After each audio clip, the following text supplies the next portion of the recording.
Let's go, Brandon. I agree.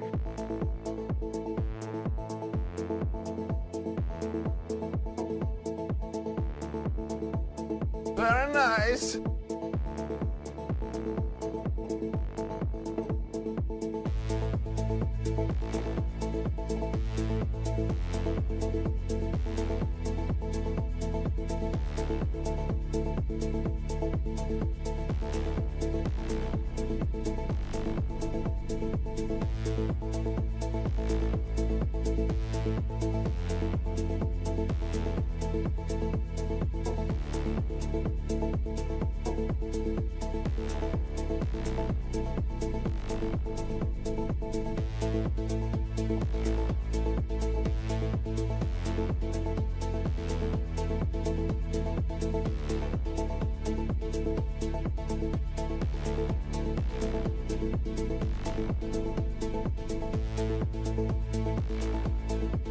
Blackout magic.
Let's see. Audio good, the connection there. I don't know about you guys, but I like the intro song actually. Had a nice like deep beat, you know. I enjoy that. You don't see it, but I sing along in that sense. Great little track there. Like the bass is deep, but kind of distorted and longer than usual. It's a good thing. Welcome. My name is Ike. This is TAGN, the Angry Game News. We have a lot of gaming news, like video games, not gay news like Haste would want it. But we have some gay news for you, Haste. So stick to the show. I'm gonna move it forward just for you a little bit, because you might be going away after half an hour. Who the fuck knows? Who the fuck knows? But we mainly are gonna talk about that came a little bit late today. The news about the Warner Bros. Acquisition by Netflix. I think that's not good news in general. I find that a very disturbing news, actually. We're going to talk about this too, but I found this article about BAFTA, the British Academy of Film and Television Arts, which is pretty much like the same academy like in the US, the Oscars, just even gayer. That's even possible. But yeah, that's the case. We're going to talk about this towards the very end there. And it's interesting because they didn't heard the news that people probably don't want more and more diversity. But yeah, ahoy Haste, ahoy Ouch My Junk. I think Ouch My Junk just tried to do it, some word combination there with flags actually. In my chat, I just see like little pieces of a word. That was his goal for sure. In a regular chat, you see just flags, which is interesting, isn't it? So let's get right into it, shall we? Good news at the very beginning, kind of, if you are into that stuff. This NES horror JRPG spent 32 years as lost media, but once it was preserved, it only took 33 days to get a complete fan translation. Originally scheduled for release on the Japanese Famicom in 1993, it seems unlikely that this game ever would have been officially localized for NES, even if it hadn't been cancelled before launch. Just shy of 5 weeks after the initial ROM dump became available, we now have a complete translation patch for the game. Fan translation group Aeon Genesis says it's an announcement of Splatterworld's translation patch. Isn't that interesting? So if you're big into Japanese RPGs, that might be something for you. And now you have a translation and can enjoy this translation. If you have like some kind of EverDrive module with SD cards loaded on the SD cards, and probably it's gonna work on your Famicom, on your NES. I love news like that, as usual. When the community gets behind something and does it for free for the rest of everybody. Gay, yeah, we have a lot of gay. Every day it's gay around us. This is terrible news about Warner Bros. I think too. OMG is sending cryptic smoke signals. Not really cryptic. His first word combination was cock, his second was cock, and the third one was TAGN. So he's creative. He's trying to be very creative there. Kudos to him. But if you don't check it out, like what it means, if you don't have a chat that like gets rid of the flags, which my OBS chat doesn't show the flags. Escape from Tarkov. Players are finally escaping from Tarkov. Yeah, finally. For a game that's been in development since 2012, it was a surprise when Escape from Tarkov finally emerged from early access in November. And now that it's possible to really escape from Tarkov, someone's done it and shared the video to prove it. So yeah, more and more evidence is being shown that people finally can escape from Tarkov. It's kind of crazy to think that this game was in early access 12, 13 years, almost 13 years in development. And it's just an extraction shooter. I mean, people have fun with it. New players didn't have super fun with it because when it was released in version 1.0, new players were like shocked how unfinished still it is. And I reported on that too. The enemies, NPCs just going through doors, making no noises, which are just important in a shooter that lives off that, like cowering in a corner, waiting for your enemy and all that stuff, and you need to hear where everybody's coming from, which direction they are approaching you from. So yeah, people were not happy. Many people were not happy, and the reviews plummet like from a overall good to a very mixed review there on Steam. A streamer who goes by Tiggs has been acknowledged by Battlestate Games as the first player to find a way out of Tarkov in this first-person extraction shooter. And he got a little badge here for him.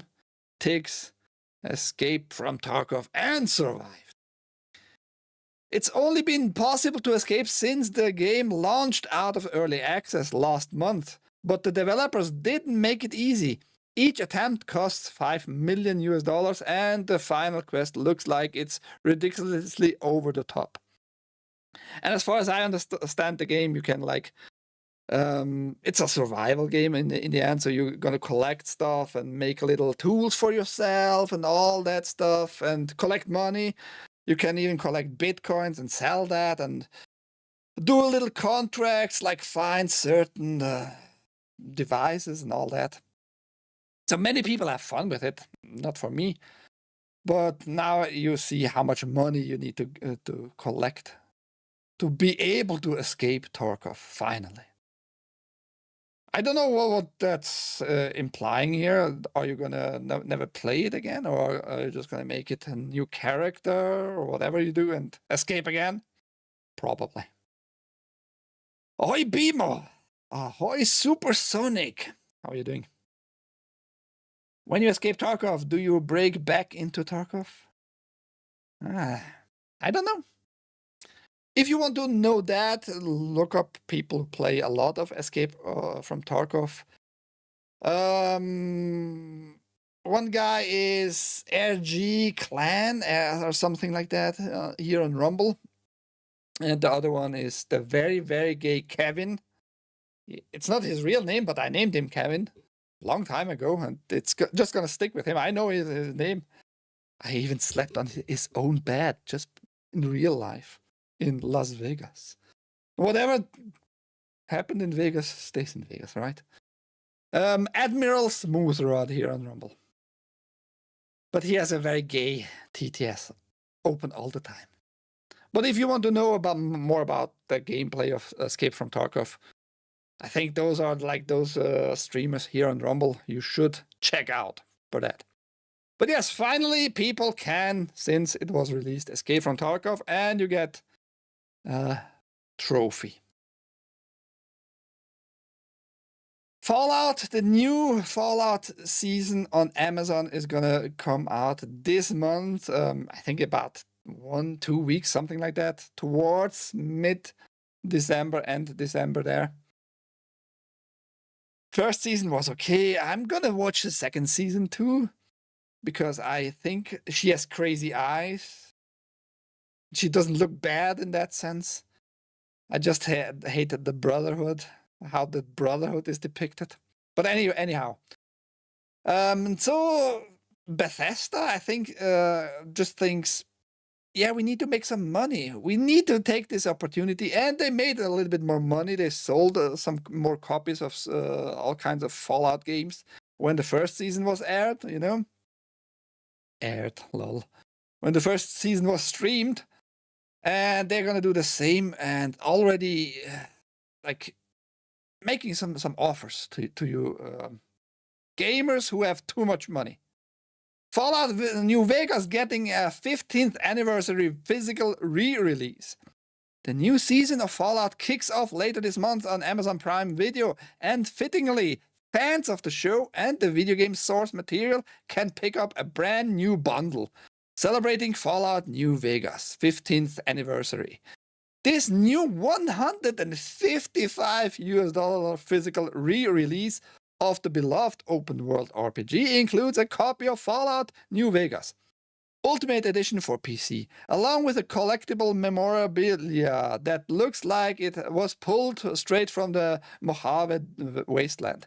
The Fallout New Vegas 15th Anniversary Bundle is available to pre-order on Amazon ahead of its launch on June 30, 2026. So they probably want to see how much they need to produce of this figure of what are those robots called again? I forgot. But you get the game and this little figure here, which is weird.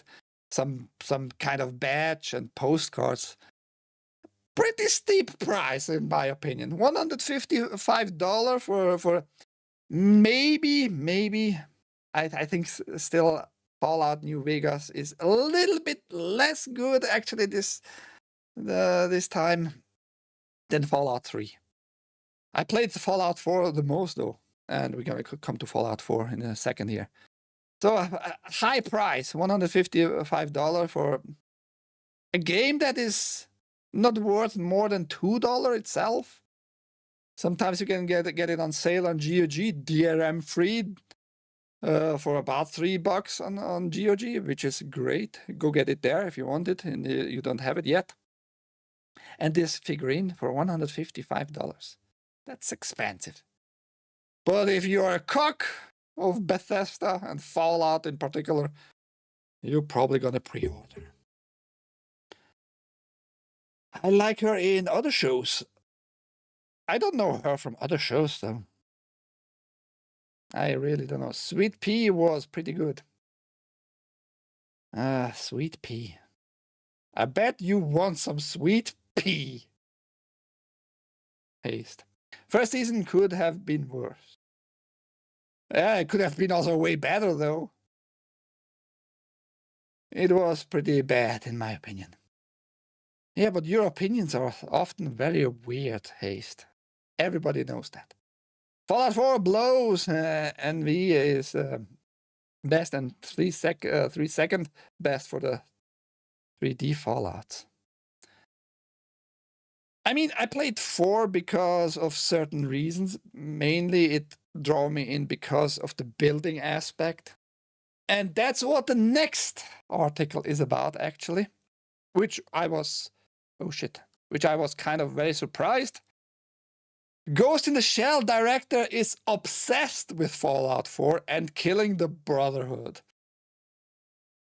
Ghost in the Shell's director is apparently also a huge fan. He's been roaming Bethesda's Fallen, Massachusetts for nearly a decade now and has some really entertaining rules governing his adventures.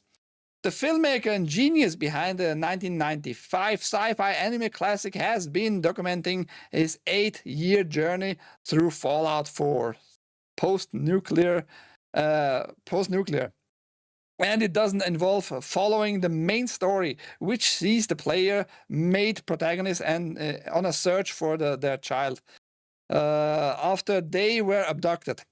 Instead, Mamoru Oshii, plays by a self-enforced code of conduct, restricting who interacts with while also seeing him collect a ton of power armor. And he is sharing with us here a picture. I just find it fascinating that he makes like amazing anime. Ghost in the Shell is probably my favorite of him. Another very good one is Jinro, which I streamed a long time ago here actually on this channel. I try to establish a series, but I can't find too many unusual anime. So maybe I will revive that at one point. I don't know if I find another very unusual anime. So Jinro is not very well known in the Western world. Great anime though. The Red Riding Hood and all that. And it's just interesting to see that this guy plays like obsessed Fallout 4 and collects the power armors. And he shared a picture here with us. That looks just... that's how obsession actually looks like. If you just collect them and like put them around your base, you know, it's just weird behavior. Really obsessed. And that's the aspect for me that gave me more hour of enjoyment in Fallout 4 than the other Fallouts in that sense. Just the building aspect. I had also my base with tons of turrets around it just to protect whatever I was doing in there. So I was in no danger ever. But I haven't also played it now since 8 years or so. Was the last time I started it really up. Maybe I should play it on stream. But yes, Mamoru Oshii, I am very obsessed with Fallout 4 for some reason. For Oshii, Dogmeat is his only companion. He allies with no one. He ignores the main story, and the Brotherhood of Steel are in for a really bad time when he comes across them. In his many articles on Ottoman documenting his experience with the game, he said, "Whenever I spot the Brotherhood's reconnaissance units in the ruins, I stalk them from behind and take them out with my trusty .50 caliber rifle. I kill them all and leave no evidence. I've decided to strip them naked and leave them lying there in their underwear. They're invaders. No mercy is unnecessary." So mercy is unnecessary. He has a weird code. He hates the Brotherhood. I wonder if he watches the show and maybe breaks his TV when he sees the Brotherhood on his screen.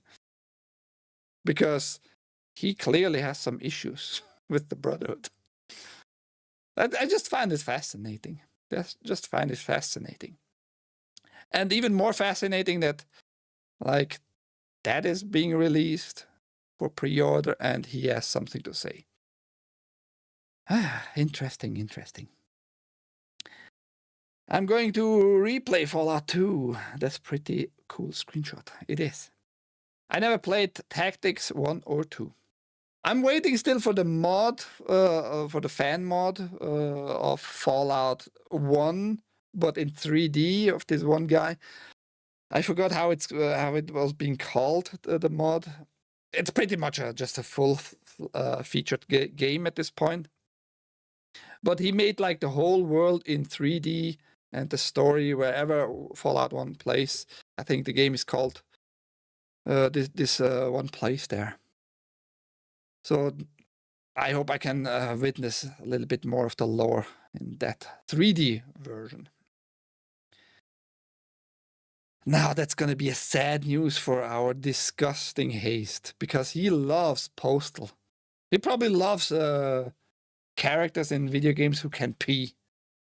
That's why he loves Postal. Postal Bullet Paradise cancelled following claims of AI use just days after it was announced. Postal Bullet Paradise, which was just announced for Nintendo Switch this week, has now been cancelled. The company's official statement reads, "After revealing Postal Bullet Paradise, a title Running with Scissor was planning on publishing but not developing, we have been overwhelmed with negative responses from our concerned Postal community. The strong feedback from them is that elements of the game are very likely AI generated and thus has caused extreme damage to our brand and our company reputation." I don't know if you really had like a good reputation or a morally higher level reputation at this point. You have a game series which has like lame fucking quests, missions and all that. And one big achievement of your series is peeing. I don't know if that's like worth any reputation at this point.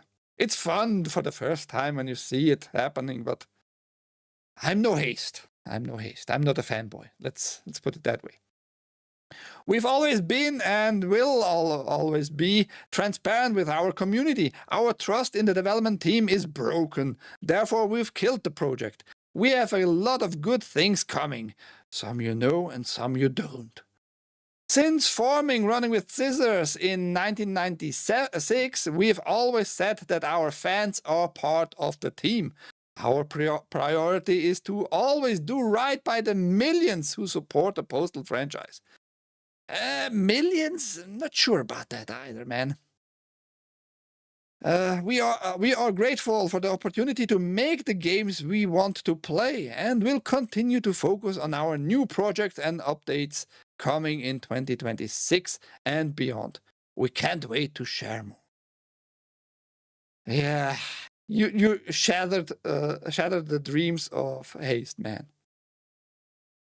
I don't know how much AI was involved in this. I don't either care to, you know.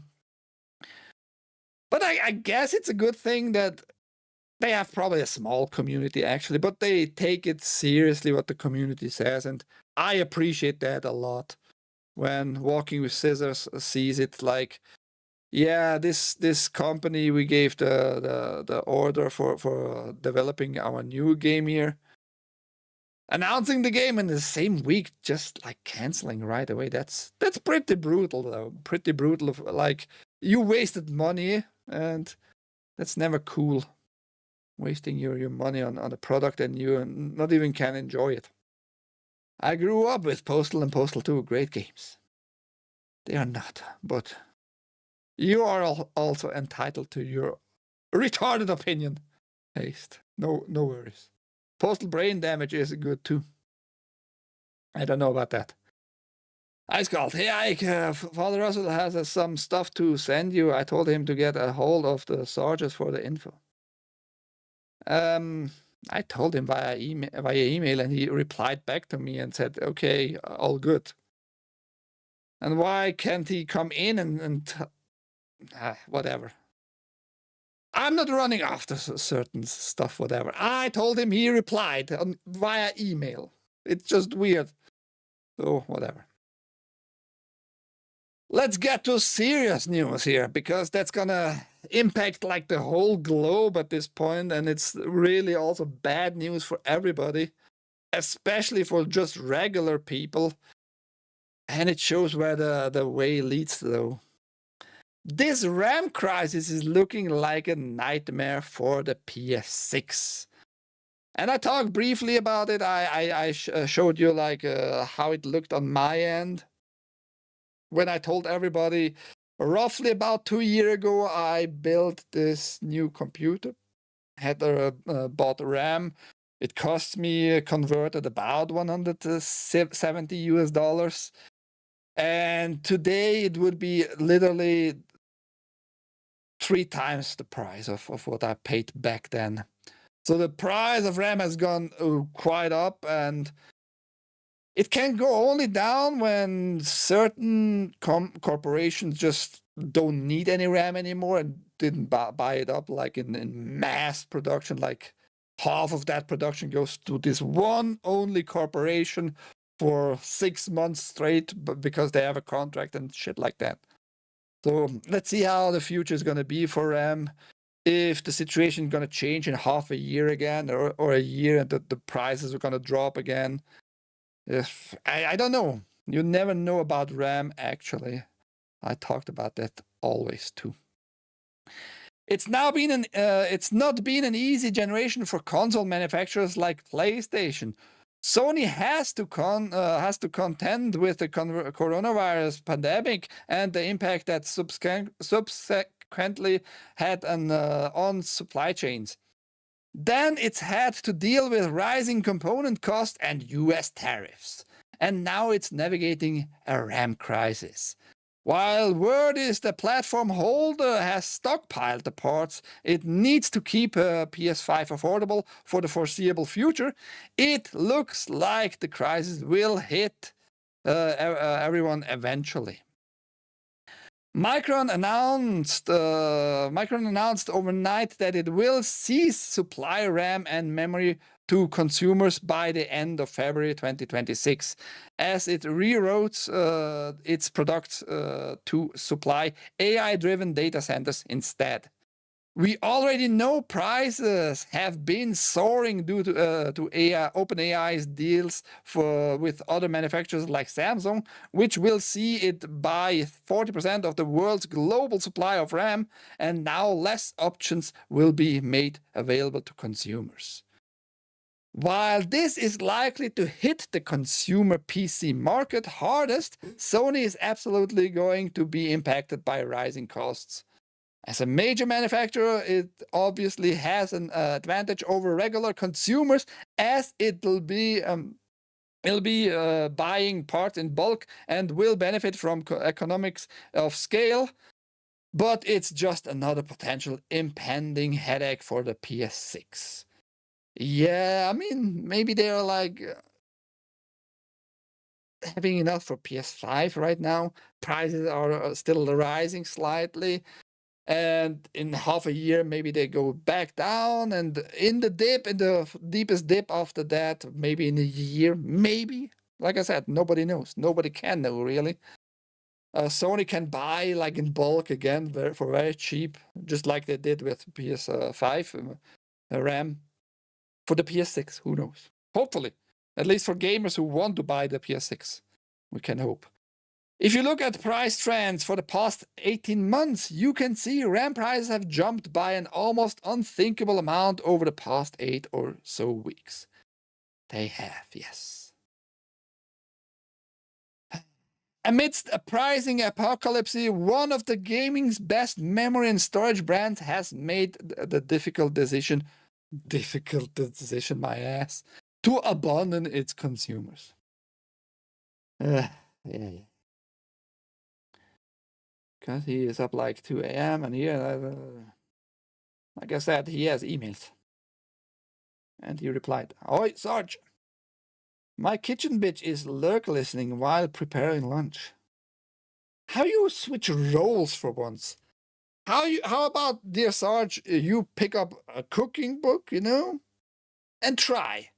Just follow the fucking, like the recipe there, man.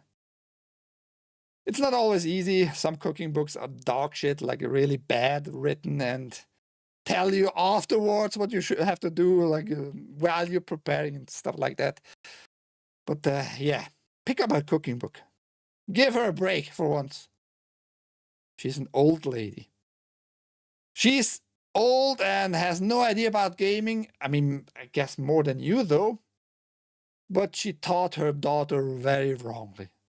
Her daughter just said today on my Discord, link down below if you want to join the Discord, that Final Fantasy VIII is better than Final Fantasy VII. Mrs. Sarge, you failed as a mother to teach your child which game is better. Unforgivable. If she keeps that demeanor, Mrs. Sarge, I'm gonna tell to her your mama jokes. Just saying.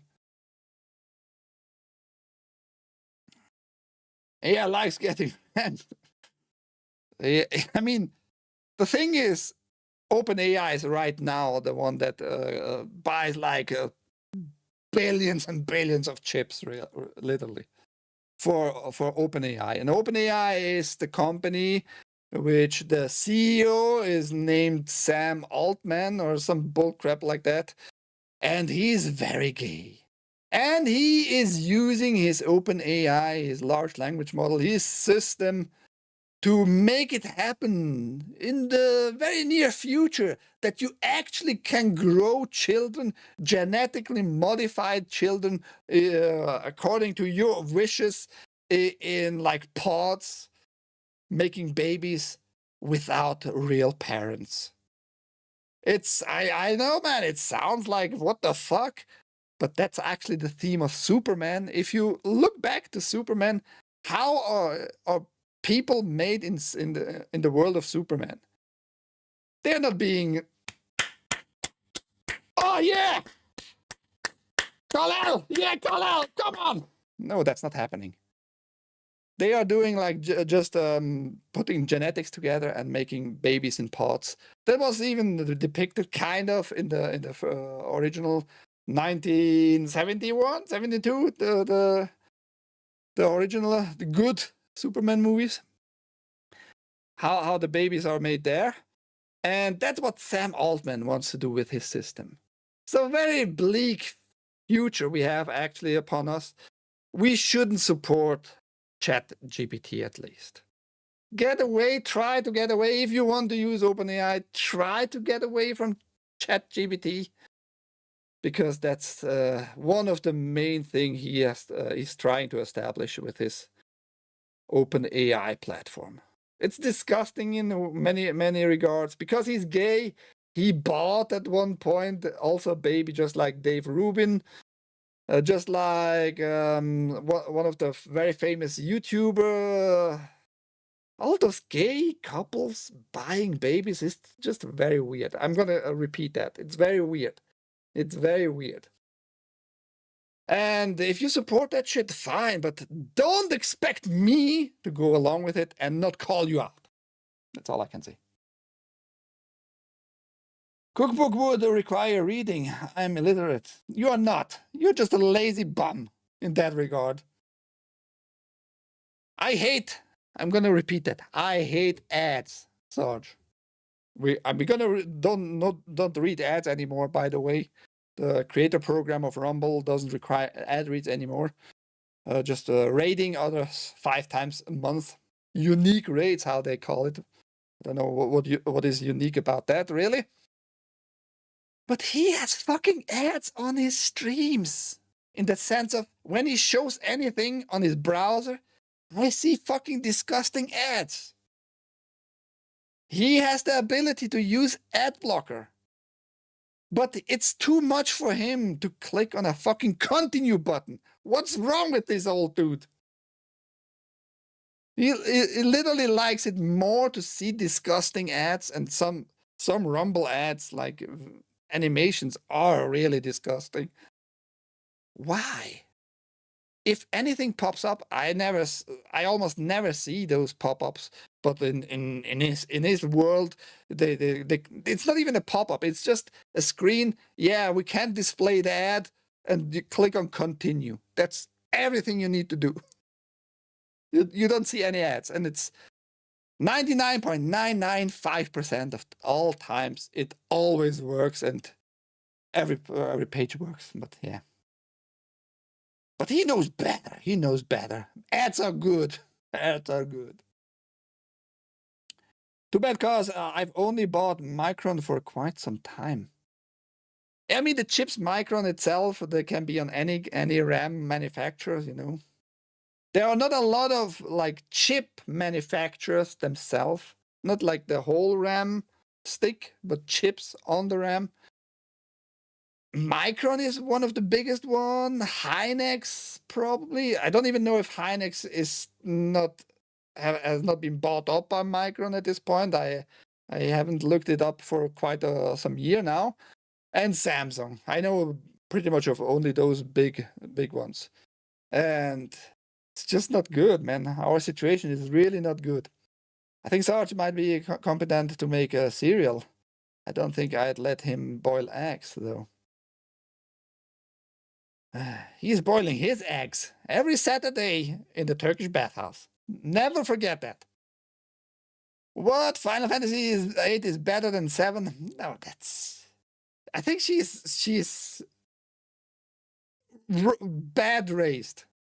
Bad raised by her parents. And Dear Sarge was parent too of her. Dear Sarge failed too. A brave new world, absolutely, yeah. I've seen the state of the average parent nowadays. Genetically enhanced mobile suit Gundam pilots. That, yeah. But those are not made by gays. Those are not made by gays. At least I don't think in Mobile Gundam, in any more Gundam series, like the gay is like the main theme at the top. Or just use more brave. Maybe he enjoys aggravating you. No, he does not. He does not. He's like old school retard. Like, oh, what is that? Instead of just clicking off continue, I tell him every fucking time when I see that shit. I tell him every time, and I give a portion of my show to educate him once more. Just click on the fucking continue. It's very simple. It's not like magic. Penis pills and free cams. Not sure what that means. And yes, I hate ads. You don't hate bitch masks enough, though, Sarge. You need to hate bitch masks more. Haven't heard from you for a while now, complaining about any masks. Yeah, do better, Sarge. Hynix used to be a lower quality. Lower quality, but still, if you don't have many manufacturer, it is what it is, right? Crucial, one of the best brands making storage and memory products for gamers and PC builders, is being shut down by its parent company, and all in the name of AI. If you've been keeping up with the news of late, you'll know that RAM and SSDs are seeing an enormous price spike, which all comes down to AI data centers stealing up the world's supply of RAM, wafers, and NAND tech. This is projected to continue until the end of 2028. I hope your projections are very wrong. And I don't trust projections in general. Though all kinds of projections always sounds in my ears like those climate change projections. They were never right. They were never going to be right because you can't project certain happenings in general. Because maybe many people are just going to say like, yeah, oh, Sam Altman, this gay guy from OpenAI, and OpenAI makes ChatGPT. I'm not going to use that shit. I'm not going to subscribe to that fucking company anymore. And if they are left out of subscription, money is going to dry up, and companies can just like getting smaller and all that shit, you know, and maybe even vanish at one point. You never can project certain stuff. So that's why I urge everybody, maybe just think about it. I'm not saying you should and you have to. I can't force anybody, right? But maybe just listen to yourself a little bit, you know? Listen to your gut feeling about certain happenings on this planet. When people tell you certain stuff is good, or they're pretending to be for the good and all that bullshit, whatever it might be, right? In that case, it's OpenAI, what I'm talking about. Just stay away from those cocksuckers. You know? I don't know if OpenAI is Cocksucker, San Francisco. Located in San Francisco. But that brings it to the point, right? And while the majority of brands seems content to weather the storm, Micron is choosing to close its consumer arm down to focus on faster growing segments. Yeah, for right now, sure. And usually those data centers, when they bring up some budget for certain components to buy up, may it be RAM, just storage, CPUs, mainboards, whatever, right? They just buy in bulk, like all certain months, and then maybe they don't need anymore for next 2-3 years, whatever, right? But yes, Micron being a stupid, thinking not too far in the future, maybe about the consumers, about regular people. The AI-driven growth in the data center has led to a surge in demand for memory and storage, said Sumit Sadana, EVP. What is EVP standing for again? I forgot. And Chief Business Officer at Micron Technology. Yeah, I mean, haste. It seems like at least Games Radar thinks Crucial is one of the best brands. I mean, it's very, very okay. I'm not gonna say anything bad about Crucial, actually. I have Crucial storage in many PCs. They are usually like very affordable. But yes, they are now going out of the consumer business, and that's just gonna drive prices up just because we have one less competitor, you know, on the market. Everybody else can say like, oh, cool. We can still supply the AI data centers, and sell to the consumers for a higher price now, because one less competitor. So it's not good for us consumers and customers. Fuck Micron for killing Crucial. Yeah, but it was lower quality chips anyway. So what are you blaming them for now, Haste? Be consistent, bitch. I stopped at Love's last Sunday with Murdoch and Randy on the way to Air Museum in Tucson. Cashier was wearing a bitch mask, so I left without buying a drink. That's how retarded Sarge is. You can hate the cashier all day long. It's not his product. It's not his water. It's not like you're hurting him, really. Just saying.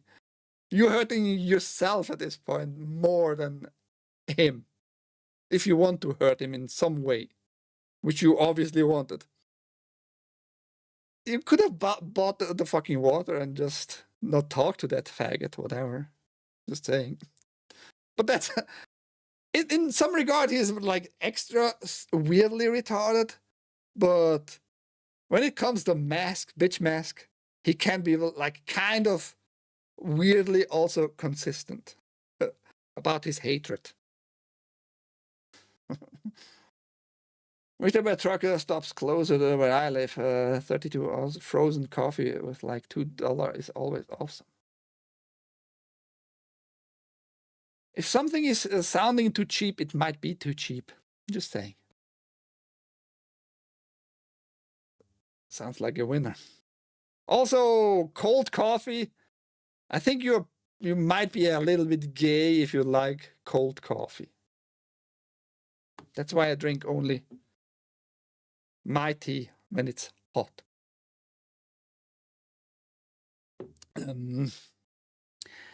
Executive vice president? Oh, could be, yeah. Could be. I don't know though. Experience with vaginal penetrator. Okay. I don't think you would put that on your card. Not keeping it classy always. Fuck that cunt. At the grocery store, I can't pick a different cashier. At the Quickie Mart, he was only cashier. Yeah, but you don't need to talk to those people. They talk to you. They want the money. You just give them money on the table. They give you the change back, and you don't need to say jack shit to them. You really don't.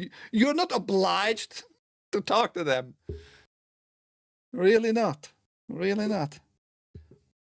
I just think you hurt yourself there. But yes, that's the situation about RAM. A little bit more information here. Sony probably waiting maybe now. I don't think they are now gonna buy because of some fear they're not gonna get more or enough for PS6.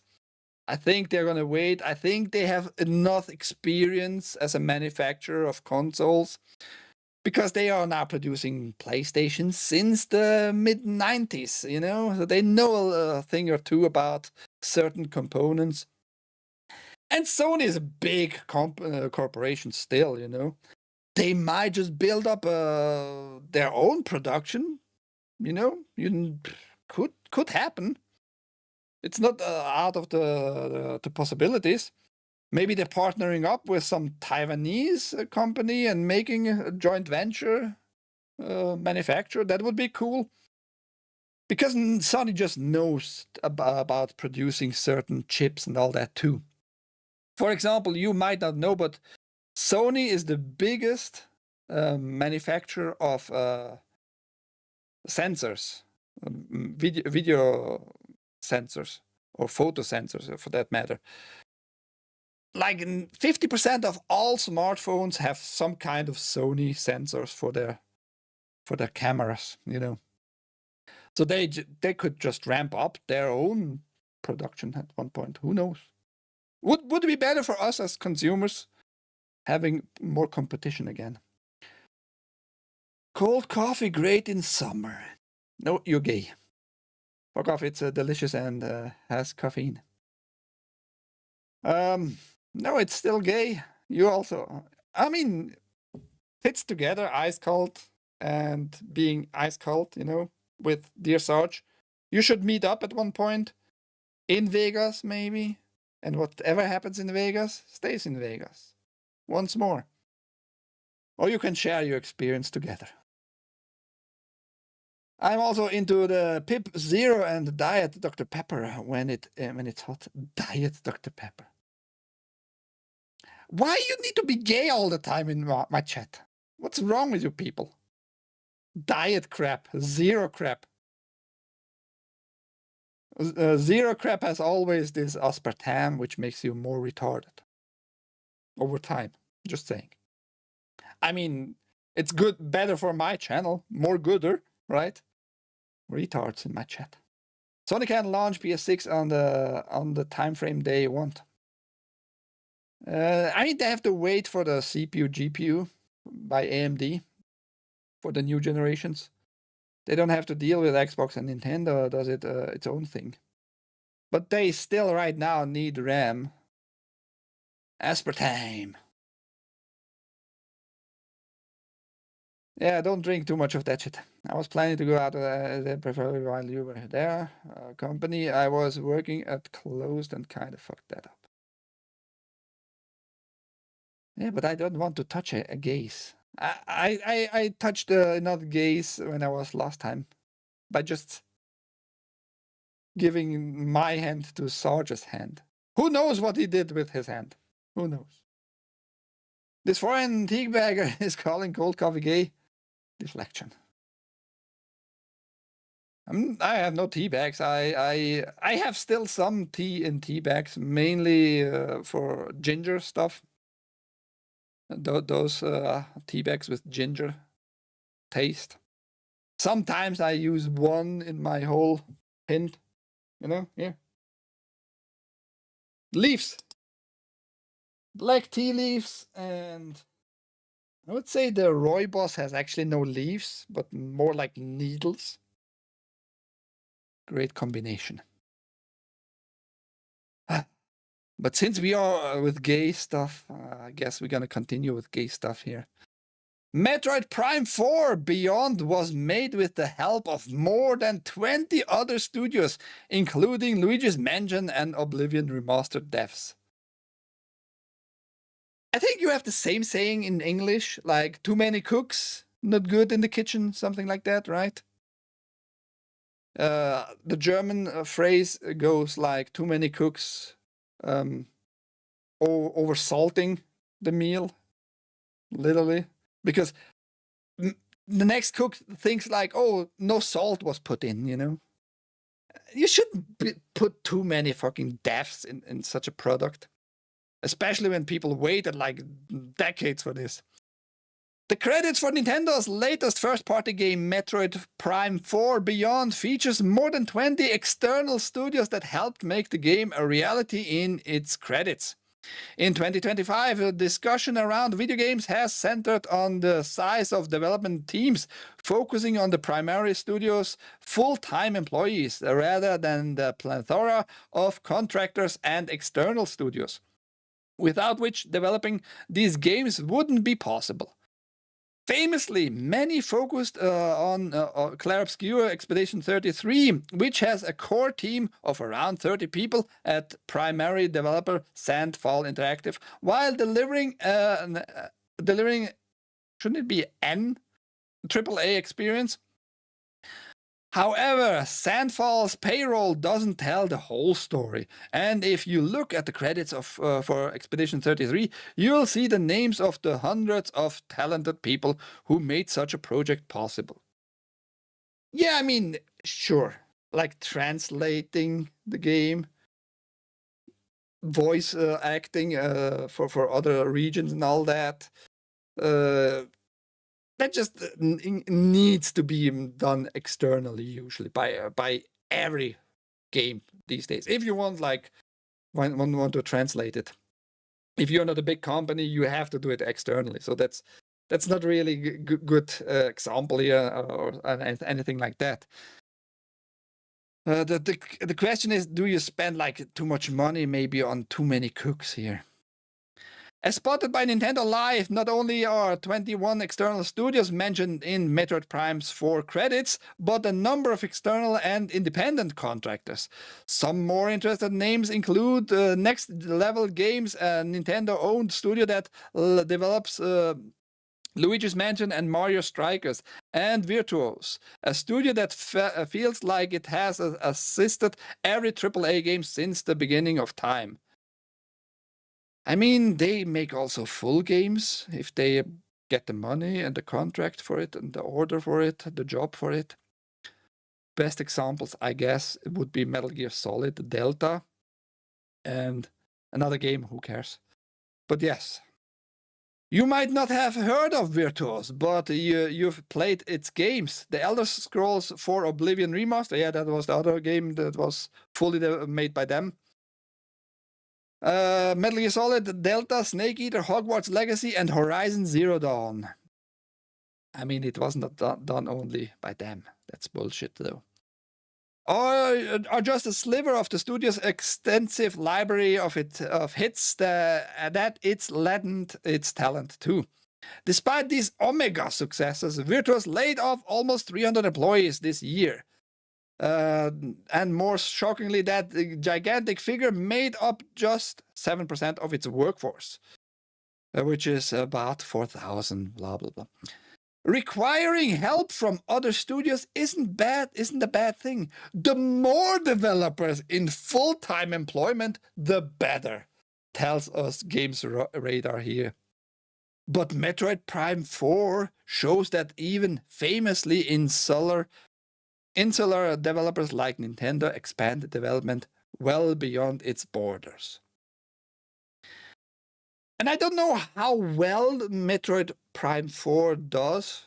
I just saw some like kind of cringy stuff on social media so far. I guess I'm just gonna wait a little bit more before I can come to a better conclusion. If this game is any good really for the player. I never liked the Prime series, Metroid Prime. I tried the very first one. It was absolutely not for me. I pretty much hated, besides maybe the music was the best part overall. But besides that, I couldn't get into this 3D first-person version of Metroid. Many people like it though. But the game might have a little bit too much of this color you see here on the wheels. You know, this purple, pinkish. Might have a little bit too much of that. Also, we learned yesterday, pretty much, if you paid a little bit attention. Unfortunately, I will never watch side-scrollers again, because they got today again a guest, which I don't know why you would want that guest. Ref says Dezu, pedo. Whatever, if you would like to watch that, whatever. But yeah, it showed us yesterday, it was yesterday, that in Metroid Prime you can buy an amiibo to unlock an in-game soundtrack, a background soundtrack in the desert. What does the amiibo cost? Amiibo is just a little figurine which you can scan in with your system and put it like as I never was into amiibo. And that costs you $30 to unlock one audio track in the background, which is, I mean, Nintendo fanboys and cocks are gonna buy it up just because, but yeah, weird.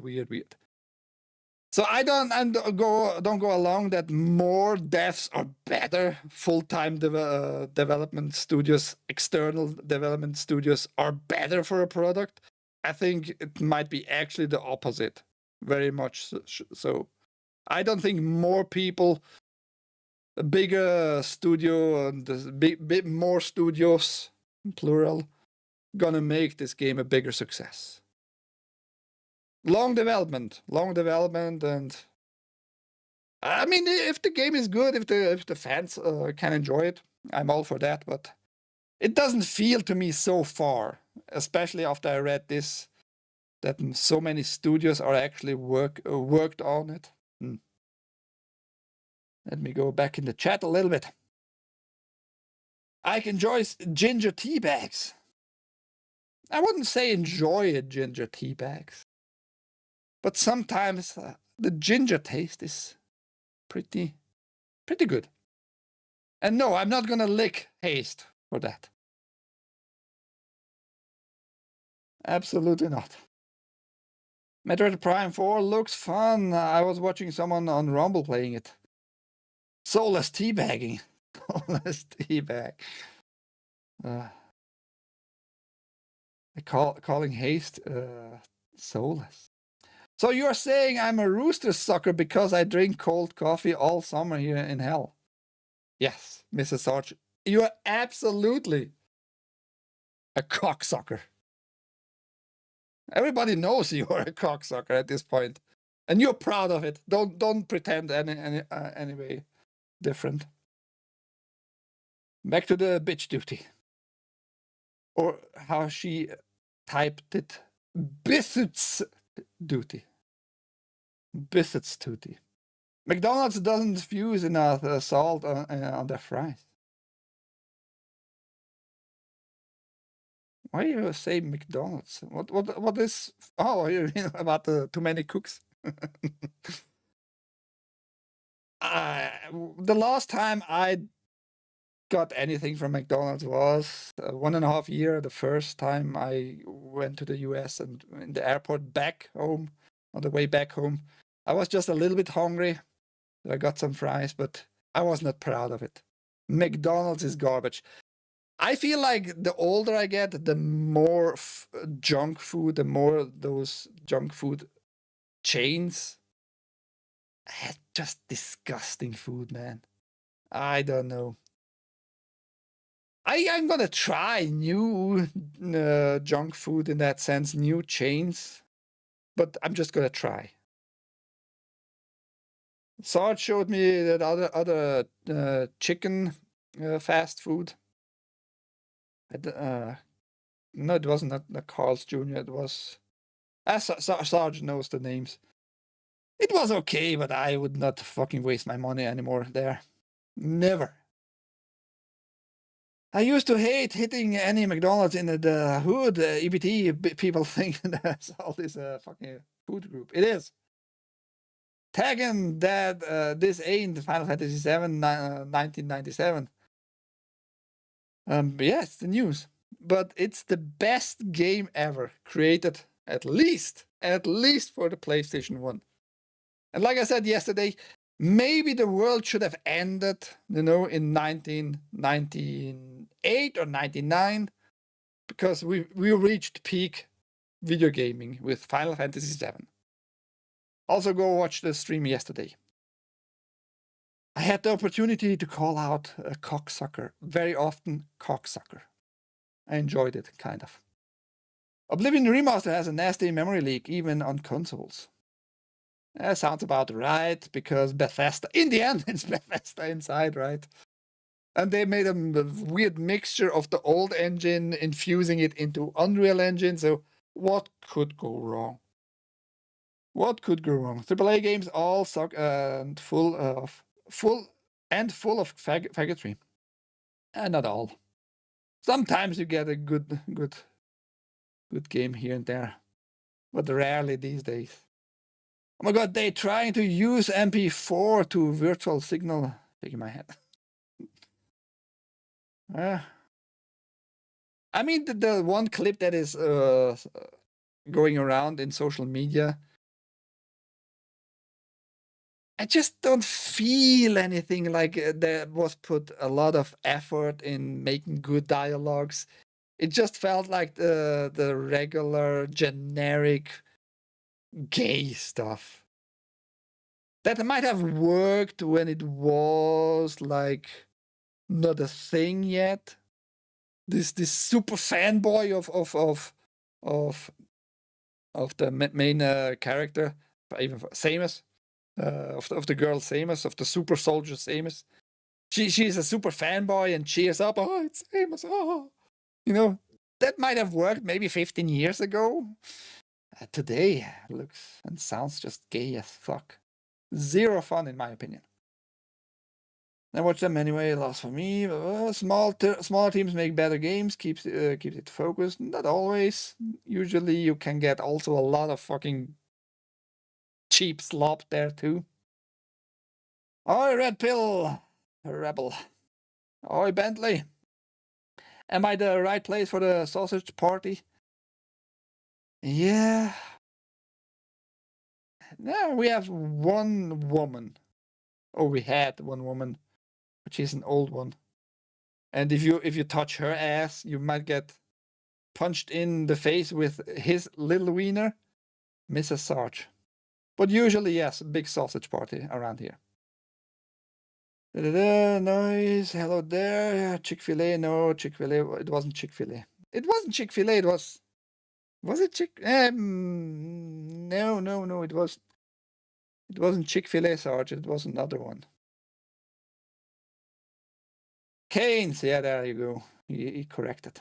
Canes, we went to Canes. It's okay, but I'm just not trusting all those fast foods with genetically modified crap in their food.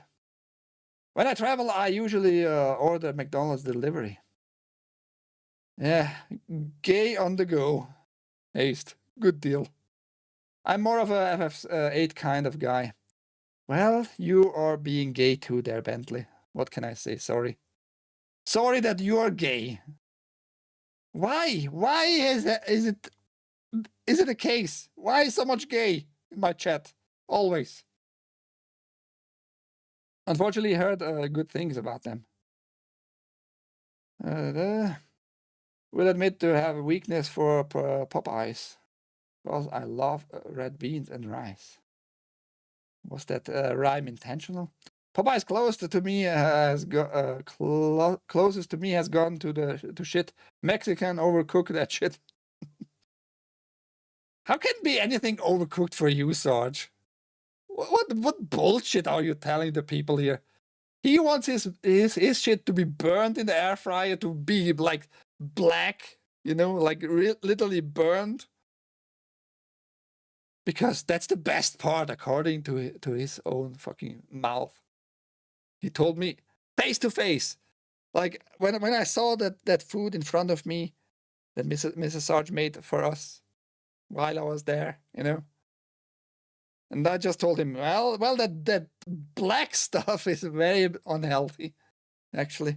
Acrylamide gonna give you balls cancer.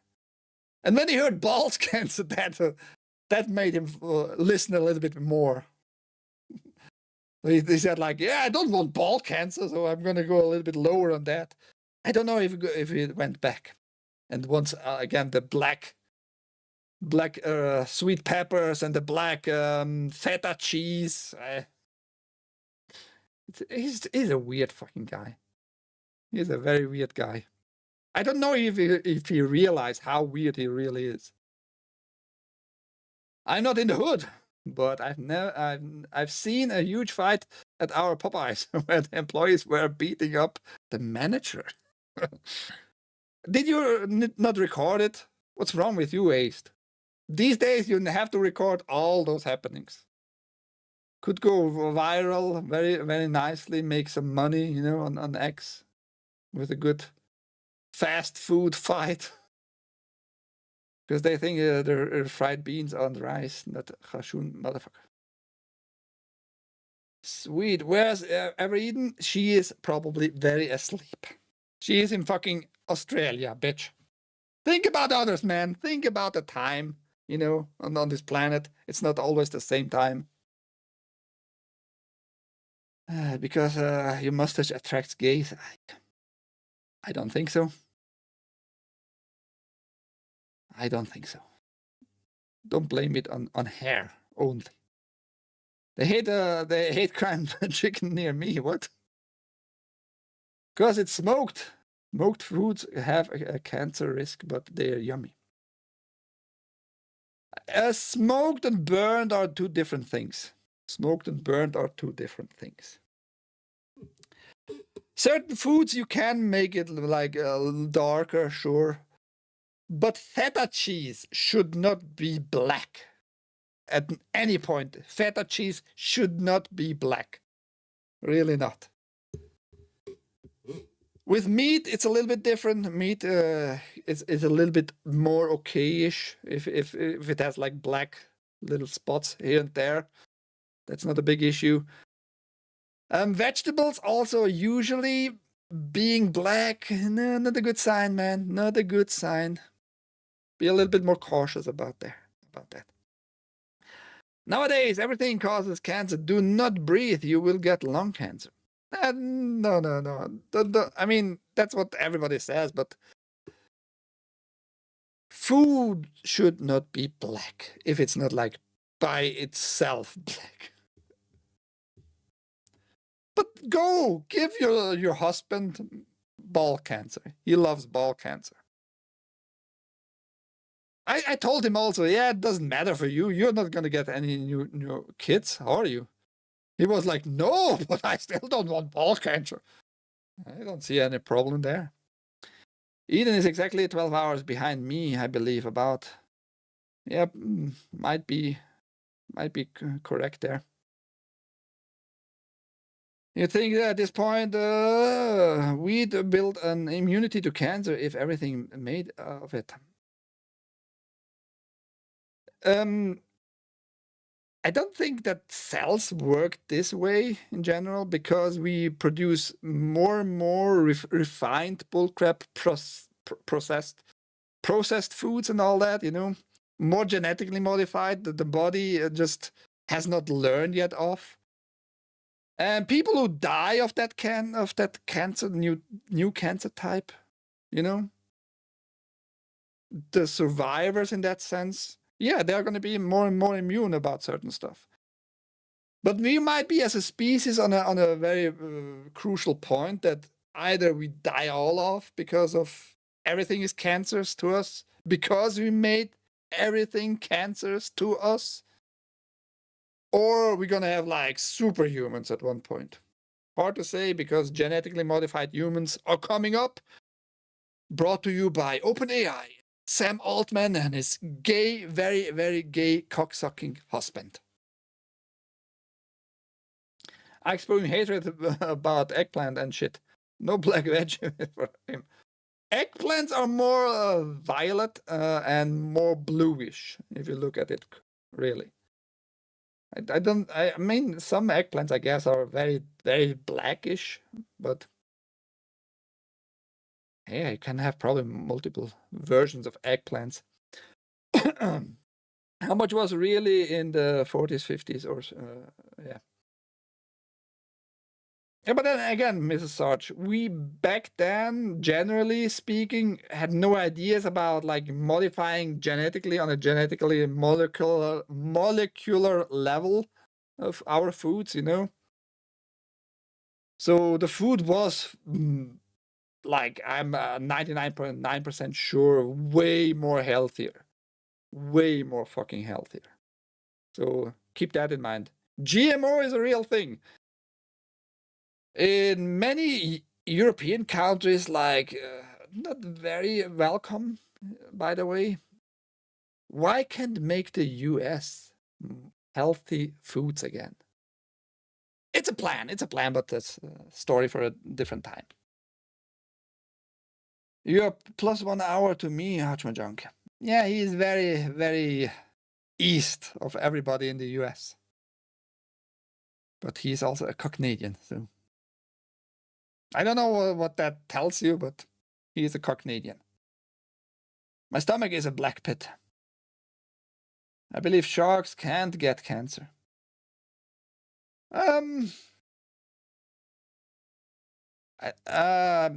Yeah, yes and no.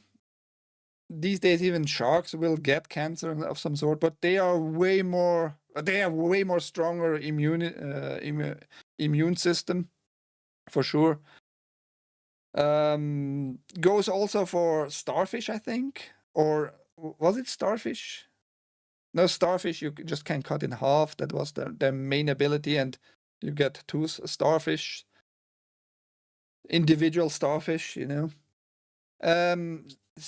Seegurke is in German. I don't know the English name of that fucker. Let me check it for a second here. Sea cucumber. They can't move really very fast and all that shit, but they also seem not to get any type of illness. Yeah, kind of also indestructible and shit. So sea cucumber. I don't know if they are edible, like because they are an animal of some sort. But yes, sharks and sea cucumbers can fight a bunch of illnesses super easy. You in the future, ouch my junk. Yeah, but ouch my junk is also a retard, so that holds the fucking scale. Octopath Traveler 0 looks awesome. Looks fun, yes, but I don't know if I want to spend money on that. East Coast for the win. East Coast usually gay though. Prime example, Dear Sarge. Yeah, never forget that. Heck yeah, hey, so hoping UGA finally gets another win versus BAME. Sports talk, I don't care about sports. The French are the same way as the starfish. Assholes. Is that what you're saying to the French? If sea cucumber are immune to yeast infection, lesbians can use them. Don't give them any ideas, Sarge. That would be animal abuse. Oh, at least I hope so. No, West Coast is gay, Ike.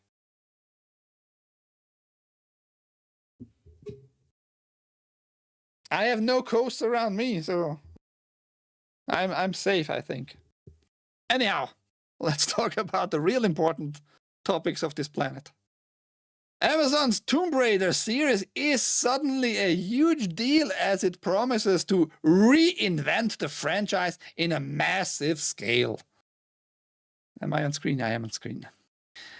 And connect to the games in a unified storytelling universe. What does that headline tell you already? They want to change everything, it sounds like, but also connect everything together with the games. I think Phoebe Waller, or whatever her bitch name was, we're gonna see her in a second here, is gonna destroy this franchise once and for all.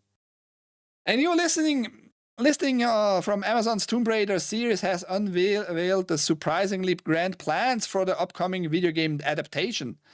Tomb Raider on Prime Video, starring Game of Thrones actress Sophie Turner as the iconic adventurer, aims to reinvent the franchise on a massive scale, interconnecting a new live-action television series and video games into a unified storytelling universe. What was her fucking name? There it is.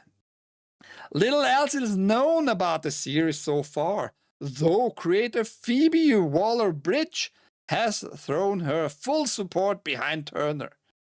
Yeah, because you selected her. You are the helm of this fucking production. So, big surprise you're behind somebody you selected. Great deal, Miss Waller-Bridge. I'm so excited to announce the formidable Sophie Turner as our Lara alongside the phenomenal creative team. Waller-Bridge said in a statement, "It's not very often you get to make a show of this scale with a character you grew up loving." Yeah, go fuck yourself. Go fuck yourself. I think she's gonna destroy it in the same sense like James Gunn is destroying actively, and I think he did already too much damage. I think you can't recover from that anymore as long as he is still there. in DC with all the DC franchises there. She's just going to destroy this one franchise. Especially when now Amazon has more deals with Crystal Dynamics about Tomb Raider, and they're going to try to connect the games to her creation here. It's going to be horrible, man. This franchise is going to be dead on arrival, the new generation at least. Sophie Turner is a good-looking woman. Nothing wrong with her appearance, but she has not the rack to represent actually Lara Croft.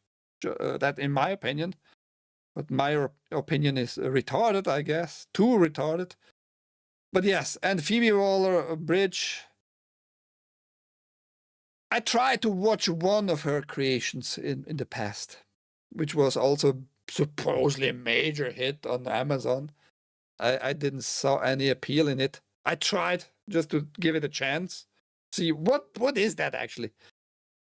And it's her show is called Fleabag, and it's just fucking a woman who struggles with her life and relationships, but it's always about fucking. At least that's what I got in the first 10 minutes.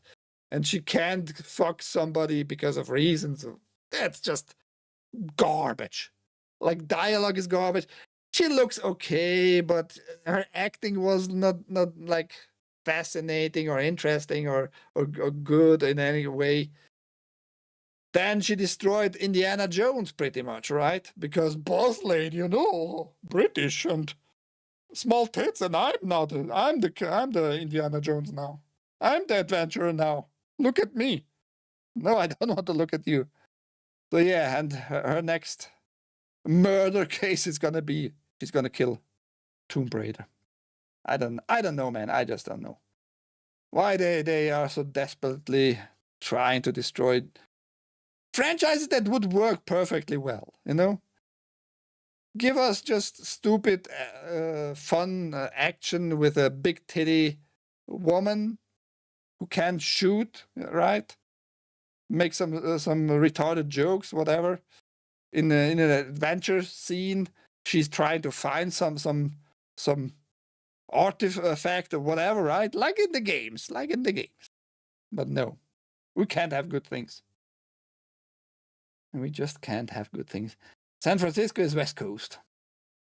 Yeah, I mean, San Francisco is a very gay spot. You don't take just one spot and call the whole coast gay for that, right? Gotta go pick up my son. I'll catch you later. Bye, Bentley. She's cute, but has about as much range as a Daisy air rifle. I guess that air rifle has no range. I liked Alicia V in the 2016 movie. Alicia Vikander, or whatever her name is, she is very good looking, right? In Deus Ex Machina, the movie, or Ex Machina, I think it was Ex Machina. Very good looking woman, but also has not a big chest. Let's put it that way. And I can't remember shit of the 2016 movie. If I want to remember anything of that movie, I just can pull up like that one frame of her on a poster. Everything else in the movie I forgot. So that's how good the movie was, the 2016. It's not that I hated it, but it's just not memorable. Weird. Embracer-owned Eidos Montreal reportedly hit with more layoffs. A big surprise there. I talked last week about Embracer laying off on other places, canceling and closing smaller studios entirely. And it seems like they are going on with this path of laying offs. Eidos Montreal, the Embracer-owned studio behind Marvel's Guardians of the Galaxy, has allegedly been hit with yet more layoffs, following earlier cuts in March. Insider Gaming reports that the company has laid off more than a dozen staff in recent weeks, with the threat of further redundancies hanging over workers still at the studio. Employees at Eidos Montreal also told Insider Gaming that most projects at the company had been cancelled. The studio's focus for the time being is co-development work, such as the contributions it has been making to Microsoft's Grounded 2 and Fable. I guess Grounded 2 is gonna be a success. I don't see any major issues with that game so far. Fable, on the other hand, again, gay. Whatever we saw so far, very gay. I mean, I can just pull up that one frame, very famous frame, where you see the face best. Fable, Microsoft.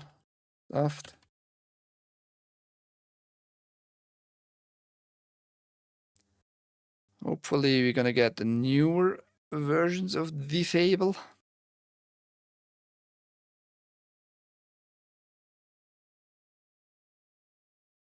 There, good frame right there.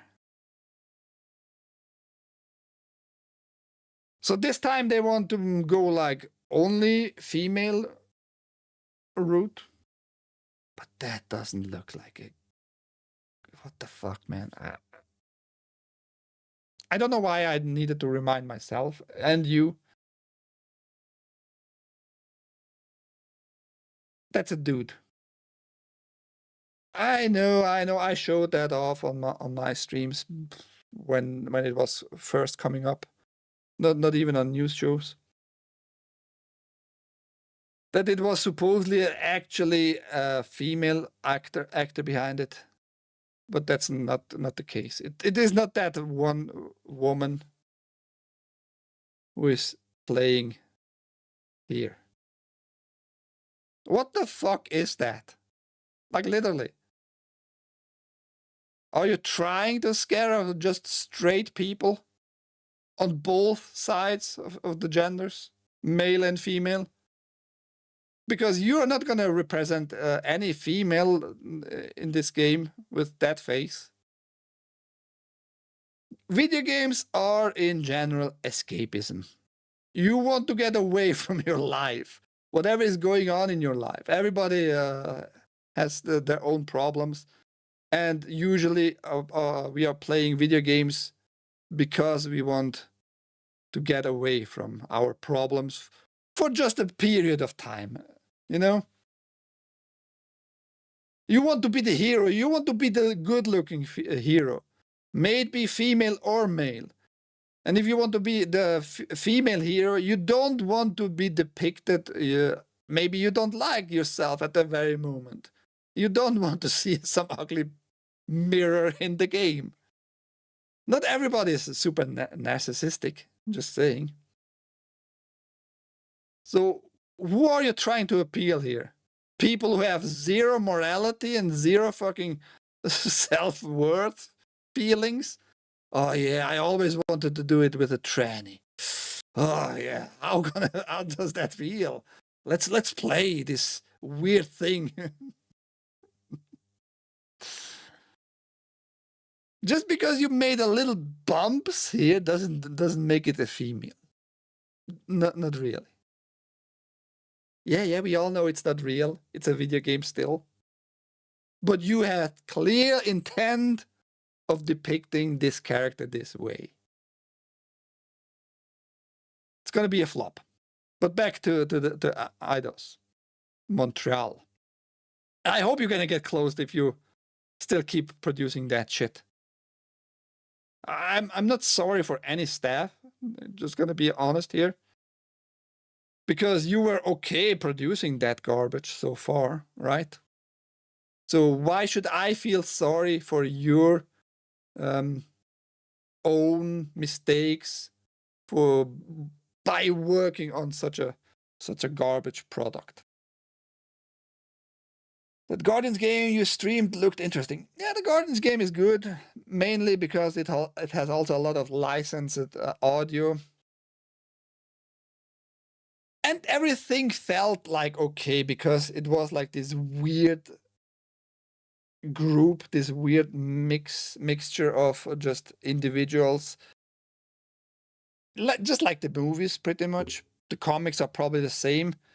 Everybody has a different goal, but they come together and they try to achieve this new goal together. You know, it works. Let's put it that way. It works in the game. All those different characters, all the different beings, the quirky jokes, the edgy jokes. You know, it works. Everything in the game actually works. And the game also runs pretty well overall, at least it did on my system.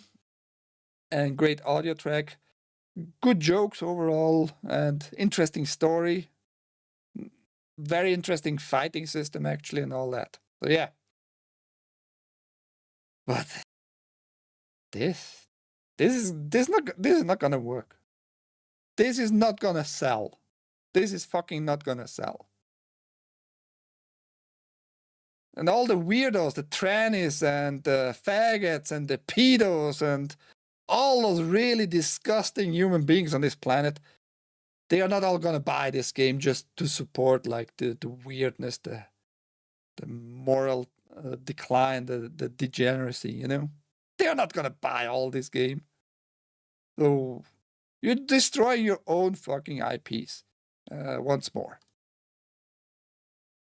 Now I saw this just picture when I scrolled through the news. I just saw this picture and told myself, like, did a little face palm almost here while reading. Like, what is this garbage again? What the fuck? But I think it's actually the exactly opposite what we would think when we see this rainbow crap. Systems-driven exploration game Killjoy announced for PC. The last hero of nostalgia developer Over the Moon has announced Killjoy, a system-driven exploration game where players must escape a nightmare of rainbows and unicorns by making its happy creatures cry. It is inspired by the Outer Wilds. It will be available for PC via Steam. A release date was not announced. Down in the video description, you have the link to all the articles, and you can see what's the game about and what it's going to be including. And I think it's just worth if we watch the trailer. It's not very long together, just to see what you actually have to do in this happy gay world.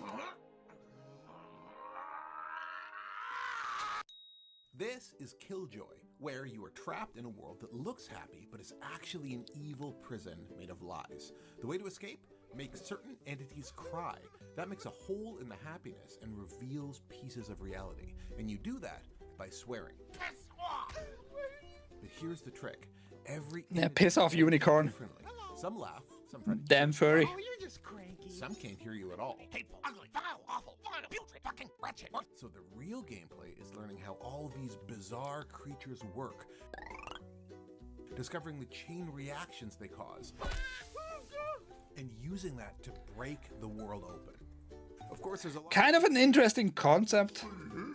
So if you Like, just because it's colorful doesn't mean it's a good place. Just tear apart a unicorn or two.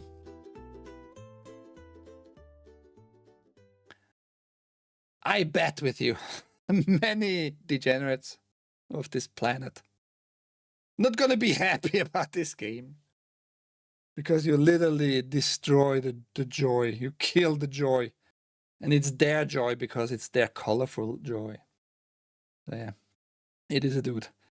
I could give her a ball cancer with my... Yeah, you could give her some ball cancer right there. Won't be happy till no one buys their games. No. Man hands. Because it's a dude. It's a dude. Not everybody has the financial means, you know. to change the whole body. Meaning, get rid of some ribs. Literally, get rid of some ribs. Get some skins away from your stomach, tightening everything up, you know, to make it more female-looking waist there. And I never saw that. Might be possible. Break all the bones in your hand, in the arm, shortening, you know, to make it look smaller and all that. It's all possible. Like, physiologically, it's all possible to do that if you have the money for it. But yes, it's very expensive. It's very expensive. Gable. Oh, Godzilla. Very Gable. But yes, maybe you all are in for this newer upcoming game. We have no release date, like the article told us. Killjoy. Interesting concept, in my humble retard opinion. I kind of a woman there in Fable. No. I'm pretty very straight. No, not the kind of woman for me. I like my woman female. Let's put it that way. So shut your mouth, Mr. Body Pillow Buddy. Do you chomp your body pillows, Haste? Asking for dear Sarge. PlayStation 2 published new PS5 PC co-op game from Left 4 Dead creator. Sony and Bad Robot Games have today announced an agreement for PlayStation to publish the team's next title on PS5 and PC.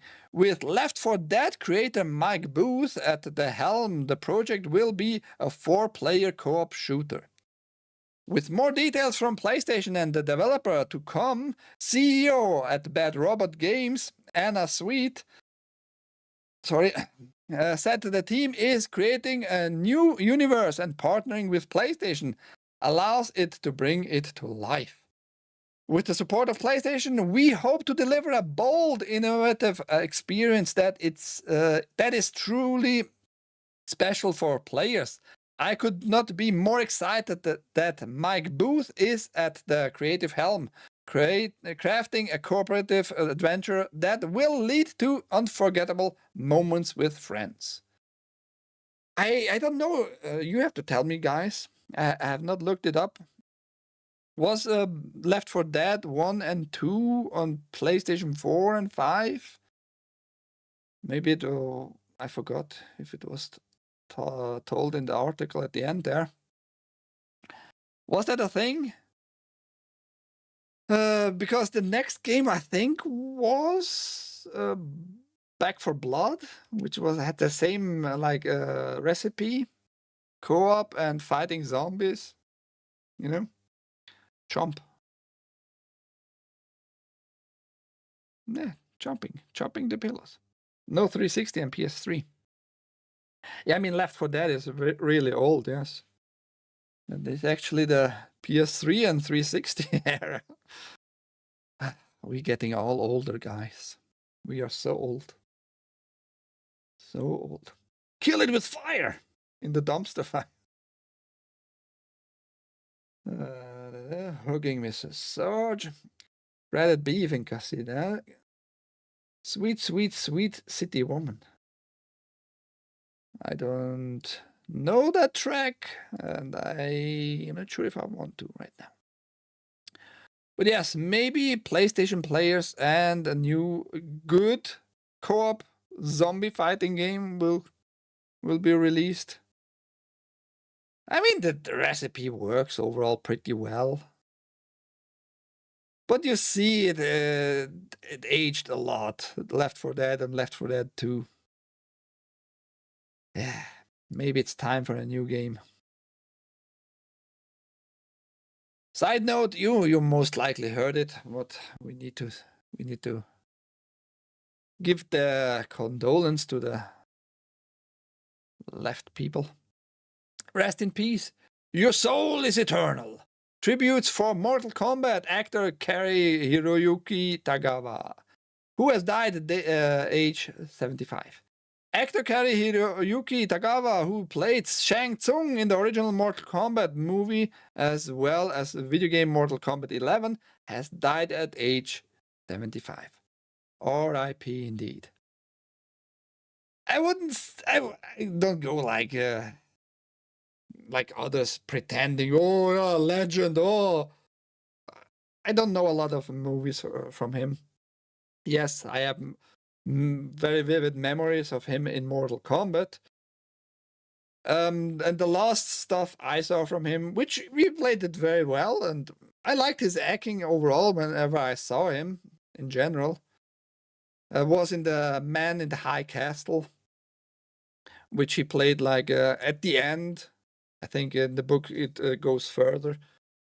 A time-traveling guy, you know, going in other dimensions, actually, in other timelines. So if you want to see him where he aged, you know, look up the Man in the High Castle. So R.I.P. there. I can't say more. R.I.P. We lost a good actor, but it's not like amazing, the best actor, whatever, blah, blah, blah. Calm down, okay? Stop being so pretentious. Netflix has agreed to buy Warner Bros., including game developers behind Mortal Kombat, Hogwarts, Legacy, and so on.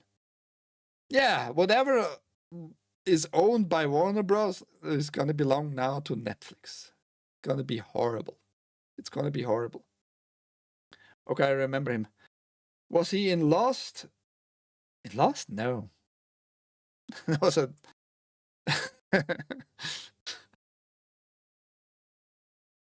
I mean, I guess I see your connection you made there. In Lost was another Japanese guy who played a role in the new Mortal Kombat movies.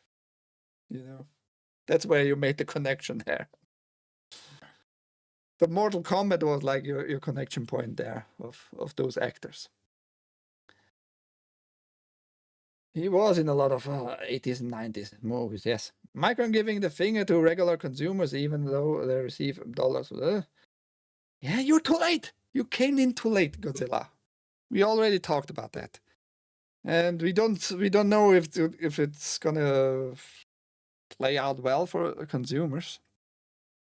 Hard to say. It doesn't look good. We talked a lot about that, actually. I told everybody that Sam Altman is gonna be super gay happy, acquiring more chips for his new dystopian baby-making machines for his AI. Now, this is also bad news in my opinion, man. Really bad news. And I don't know why Warner Bros. Had the need. But I'm going to tell you in a second what I think about this all. After weeks of bidding from companies including Comcast and Paramount Skydance, the pair announced that a deal worth $82.7 billion US in enterprise value on Friday. About 8 hours ago or something. It's very, very recent. Netflix was in the talk the whole week long, you know. But about 8 hours ago, we got like a prize here. Warner Bros. Owns IP such as Harry Potter, Game of Thrones, and DC Universe. It also owns video game developers like Mortal Kombat's NetherRealm Studios, Batman Arkham creator Rocksteady, Hogwarts Legacy's Avalanche, and Lego game studio TT Games. According to Netflix, the deal brings together two pioneering in entertainment businesses, combining Netflix's innovation, global reach, and best-in-class streaming service with Warner Bros.' century-long legacy of world-class storytelling. I find it a little bit ironic that Netflix claims to have this global reach, as if Warner Bros. Was not already global. They are now a little bit older than 100 years in the business as the Warner Bros. Overall corporation there, you know. they bought up smaller studios over the last 100 years too, you know. But like pretending that is what you bring into the deal here, like global reach, and the Warner Bros. Didn't have that. Fuck off. I don't like that they are using this marketing speech this way. They might cheat on people's minds who are really, really stupid. Not on me, though. Not on me, man. Yeah, you know a little bit better maybe about streaming. I'm going to give you that, though. I'm going to give you that. But global reach by default, no. And yes, Warner Bros. Was founded or made 1923, something like that. I looked it up today. So it's a very, very old corporation, actually. One of the oldest movie production corporations on this planet, right? And they now just sold out to Netflix, just like that. I'm not sure what exactly led to this fucking scenario we have upon us right now. I just feel like somebody made bad decisions at the boarding meetings. Is it going to be better for all the stockholders? Doubtful? I don't know. I don't know. Batman 1989 was the best, in my opinion.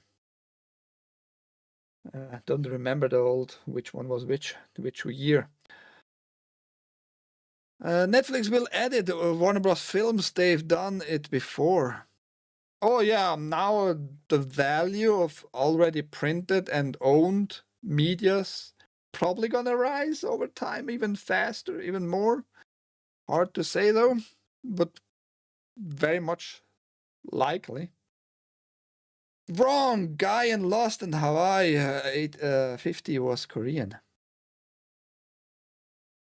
Not the husband with the wife who crashed. Later on, you see the Japanese leader of this other group. You know, of the I don't know if you can call them fighters against the Dharma, the whatever other group who are the scientists, more the scientist branch in Lost. You have like all those groups, right? The crashed people, the Dharma cooperative people, and those kind of more native people. That Asian guy who always just spoke actually Japanese and who always needed a translator when he spoke to the people. Sarge, get your shit together, man. What is with your memory these days? Peak Warner Bros. Was Batman 1989. No, okay.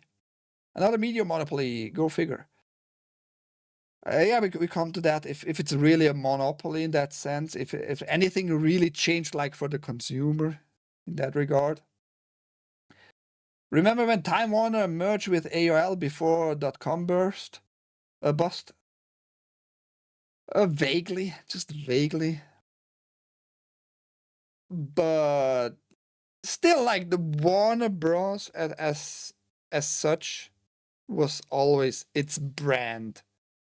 It had the tone. If you heard Warner Bros., you always had like an image in your head, like probably quality movie production, you know, probably quality movie production in some regard. Keaton Batman has the highest kill count. Batman doesn't kill though. They are all fine, broken bones, but they are all alive. Don't spread lies here, Godzilla. Get ready for the gayest Harry Potter. I mean, Harry Potter is right now filming. I think they started with season 2 already, filming itself. I may be totally wrong because Harry Potter is whatever. But they for sure are in the production of the first season, absolutely. And they are gonna make it gay. They're gonna absolutely make it gay already. Has no connection with Netflix. No connection. Expecto Penimus. Expecto dildos. Yeah, I'm just surprised and that you know such spells if they are real. Expellimus diarrhea noises. What? He did kill multiple people in Batman and one Batman Returns. No, Batman has a policy, strict policy. No killing. They are all alive. Maybe they are burned. Maybe they can never walk again. Maybe they can never speak again. Maybe they can never pick up a cup anymore. They are all alive. They're all alive. But go back. They're probably like what you see on screen. They most likely didn't survive. Jack shit. I agree. The policy stands though. Joker is very dead. But didn't he like was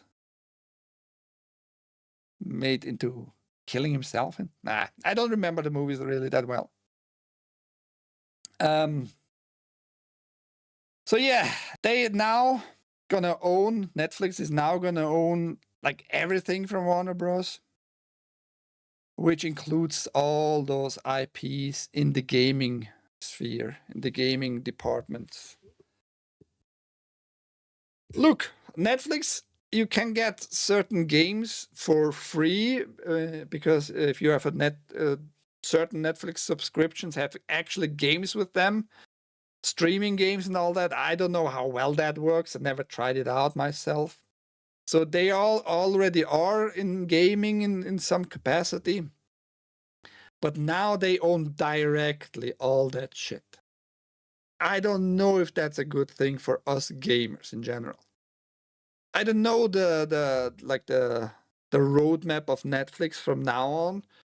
Are they gonna go full retard and gay? Or are they just gonna say like, yeah, we're gonna cancel certain smaller studios, close some doors here and there.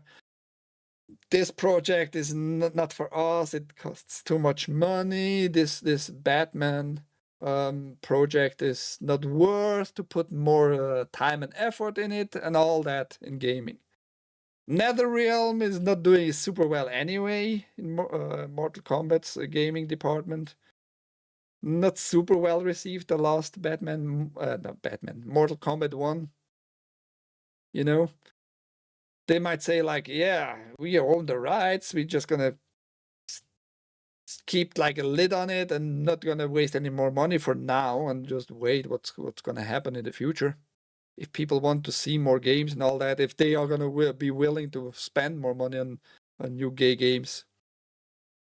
Yeah, but hard to say, man. I'm just not looking forward to those IPs, those franchises being owned now by Netflix.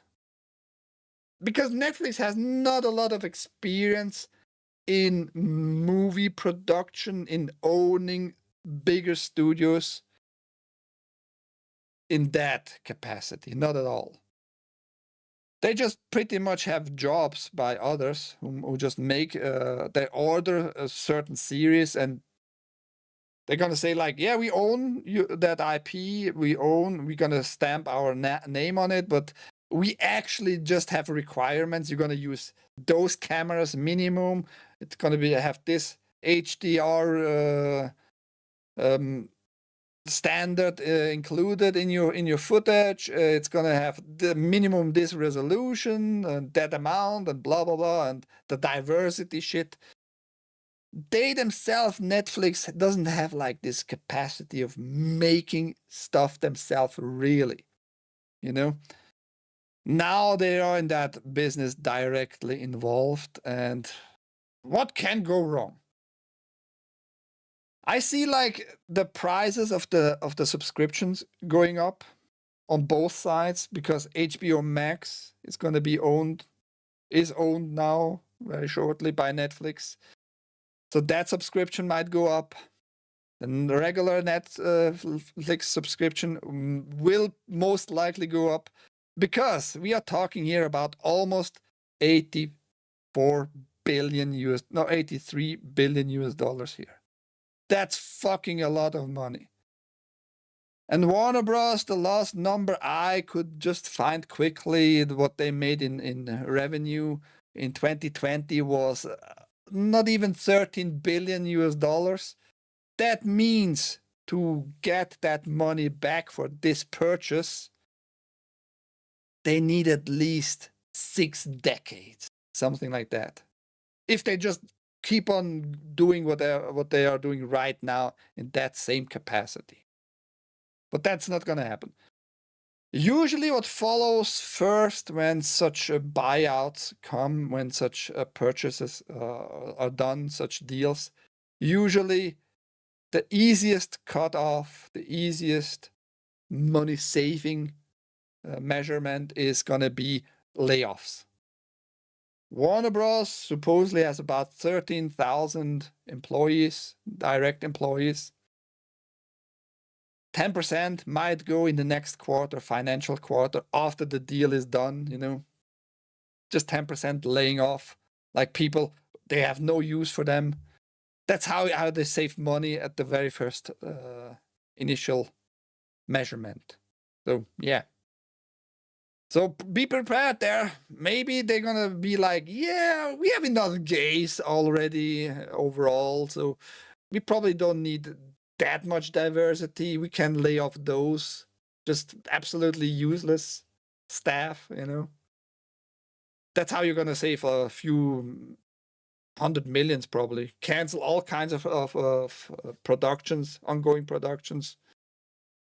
And yeah, let's read a little bit more and then I'm gonna say more about my thoughts. Black female characters in MK1 was a joke.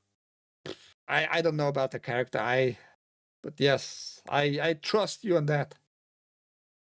Yeah, but if you throw someone off a building, they're dead. Yeah, I mean, movie, they could survive landing on something, you know, something more soft on other people's.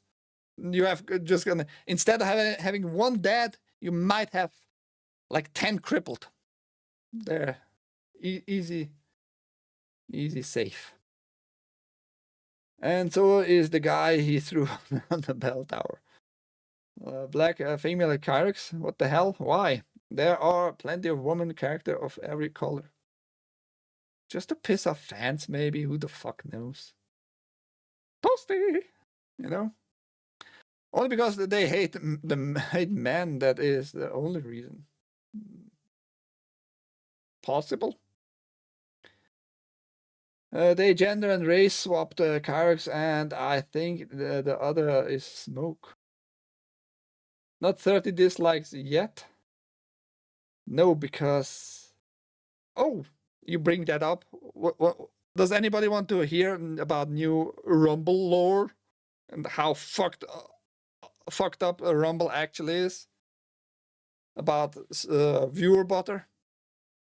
You just need to pay a little bit attention, guys. It's just not fun sometimes streaming on Rumble in general. I'm glad that people are here and talk to me and all that. That's one of the biggest reasons I'm still streaming. Okay, short. I try to make it as short as possible. Almost 2 days ago now, time passes by, right? Let's say 1.5 days ago, I called out one guy on Rumble. I do that all the time. I'm not sure if I should keep doing that. I can't help it for some reason. But Colton Morgan, a guy called Colton Morgan, he never used viewer bots. All of a sudden, I saw him using them. I never paid attention to him because I just saw him in gaming sometimes, you know. And he always was more into retro, it looked like. And I was okay with that. Nothing wrong with that, actually. I actually appreciate more retro stuff on Rumble. But that he was just on the top in gaming or second place in the gaming, you know. Just pushing his way up to the front. I called him out. Like, I have a strict policy. You're using any kind of bots, may it be viewer bots, may it be views bot, may it be upvote or downvote bots, or may it be chat bots. If you use anything of that, you are a cocksucker, right? I called him out on that. I just alluded to him, my strict policy, making clear what he's doing is just absolute garbage move. And on the next stream I did, all of a sudden, mysteriously, I got a lot of downvotes. What a surprise. But I was not sure if it was related to calling that one guy out this time. I am now very sure. I am now very sure. Because towards the end of my stream, or maybe more in the middle, Jack Villeneuve, or whatever his name was, just go look it up, yesterday's stream, raided me. Supposedly, he had 200 plus viewers. He raided my stream. I called him out live on my show, as usual, as I do, because I'm a direct, very honest guy, actually. Only he came over. 200 viewers, but only he managed to come over with his own raid. Very, very not suspicious, right?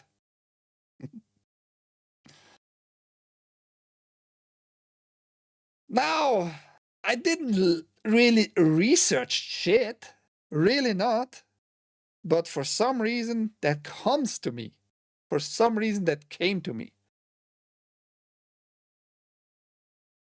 I was just clicking around on Rumble and I saw that Colton Morgan and he, this Jackus Coxocius, are very related to each other. What I was shocked. I was shocked. I wonder why all those little cliques always use the same fucking recipe for their fakery, for their frauds, for their fraudulent behavior. Super shocked. So I'm now 100% sure that one of those guys thumbed down my stuff. They paid the Indians to do that, by the way. Keep that in mind. So yeah, just keep an eye open for fakes, as usual. Best communities here. Best and worst. Best and worst, actually. The Poochies. Kick is full of degenerates. It's not much different here these days, unfortunately, Haste. I try to keep it like consolidated together, like the more honest people, the more like not degenerates really, but it's tough, man. Like I said, fucking hell, man. I can't watch side scrollers anymore. I just can't, man. I kept watching. I loved it for almost 2 years now since I saw them on Rumble, you know. But they inviting pedos. What the fuck? What the actual fuck? And when you like inform other people's, maybe on Geeks and Gamers, just telling, yo, go watch side scrollers today with the pedo ref. They're all being like, oh, can't say that. Oh. Have you evidence? Yes, I have. I posted it on locals, on side scrollers locals link, with a very deep dive fucking research and showing like that this dude sooner or later is gonna be in headlines. Fucking kids or doing some kinds of child molesting shit. It's just gonna be a time issue. It's just gonna be a time question, actually. When, not if, but in my humble retard opinion, when. And when you keep inviting those people and you're just ignoring like fucking information, don't fucking come to me back later and oh, we didn't know, blah, blah, blah. It's very degenerate here on Rumble 2 these days. I'm just saying. It's not gonna get better, it seems. It's really not gonna get very much better if we just all pretend everything is cool, as usual. Well, somebody woke up every evening. Fuck my life. Fuck your life? I mean, you're not a bad-looking woman. And if you say your vagina is your life, okay. If you insist, sure. She was woken up by something. Instead of consumer affairs, Ike has a certifiable cocksucker list. No, I'm not gonna make any lists of any sort. When I see something, I'm just gonna make a screenshot or maybe make a collection of certain videos and show it to the world, and everybody can decide for themselves if they are gonna keep pretending everything is cool with certain individuals, certain channels, whatever. They are platforming pedos. Yeah. Trolls on BitChute are worse than most of the worst here. Yeah, I mean, that's when you have to find maybe a balance with freedom of speech, like, right? And I'm not saying cancel somebody like Ref, but why platforming? Why giving them the opportunity to bring their degenerate like community with them and spreading this fucking degenerate pedo behavior in our circles? It's just weird. Their stream overcooked all a woman with VTuber or avatars, the least masculine thing. Several people tried to warn side scrollers. Like I said, I told like the whole community in Side Scrollers Plus, because I have a subscription. It's running out in a few months. Posted a link to this very deep dive research that shows how fucked up this dude actually is. You know? But if they all just pretend, no, it's just a regular VTuber who likes like anime. No, if you defend pedo shit and lolly hentai is just pedo shit, I'm just done. I'm just done with watching side scrollers, which is sad. Which is just sad. I already warned them the last time they had him as a guest, and it's just hypocritical too, right? If you once a week have Hassan Piker as your main object of laughter, you know, pointing with the finger, Hassan Piker, what a faggot, what a commie faggot, degenerate commie faggot, and then you have all the time like really way more disgusting people actually on your show. What's going on there, you know? I just can't compute. Like, I don't see the balance there, really, by pretending to be against a certain stuff, but also platforming probably way worse people. Running to the store, I'll be back. Okie dokie. So yeah, that's just my take on that too. And about the degeneracy, about how fucked up Rumble is at this moment. Hopefully it gets better, but it seems like Rumble doesn't care. Rumble doesn't care at all. At least I report in that sense of showing like via X screenshot. This dude is bad player, faking his position on the front. Let's go on with the more degenerate stuff here. Our mission has always been to entertain the world, said Ted Sarandos, co-CEO of Netflix. By combining Warner Bros.' incredible library of shows and movies, from timeless classics like Casablanca and Citizen Kane, still haven't watched Citizen Kane to this day, the modern favorites like Harry Potter and Friends, with our culture defining titles like Stranger Things, K-pop Demon Hunters, and Squid Game, we'll be able to do that even better. Together, we can give audiences more of what they love and help define the next century of storytelling. Now, that's a way where they will save on one side, on the Netflix side, right away money. They don't need to pay any licensing anymore to all those IPs. I think Friends is, since they have it on the platform, in the top 10s or so of viewed shows, right? And they needed to license that stuff for all those decades, right? That's gonna go away, not only with Friends, but with everything that Warner Bros. Licensed to Netflix. So I would need to do a deep dive here. I'm not gonna do that because it's not worth. How much money they're gonna save by just not paying for licenses anymore for all those IPs that actually belonged so far to Warner Bros. So they might save billions and billions on that front too, you know. But still, we are talking about in total 83, almost 83 billion. That's with a B, billion US dollars. Greg Peters, the co-CEO of Netflix, added, "This acquisition will improve our offering and accelerate our business for decades to come.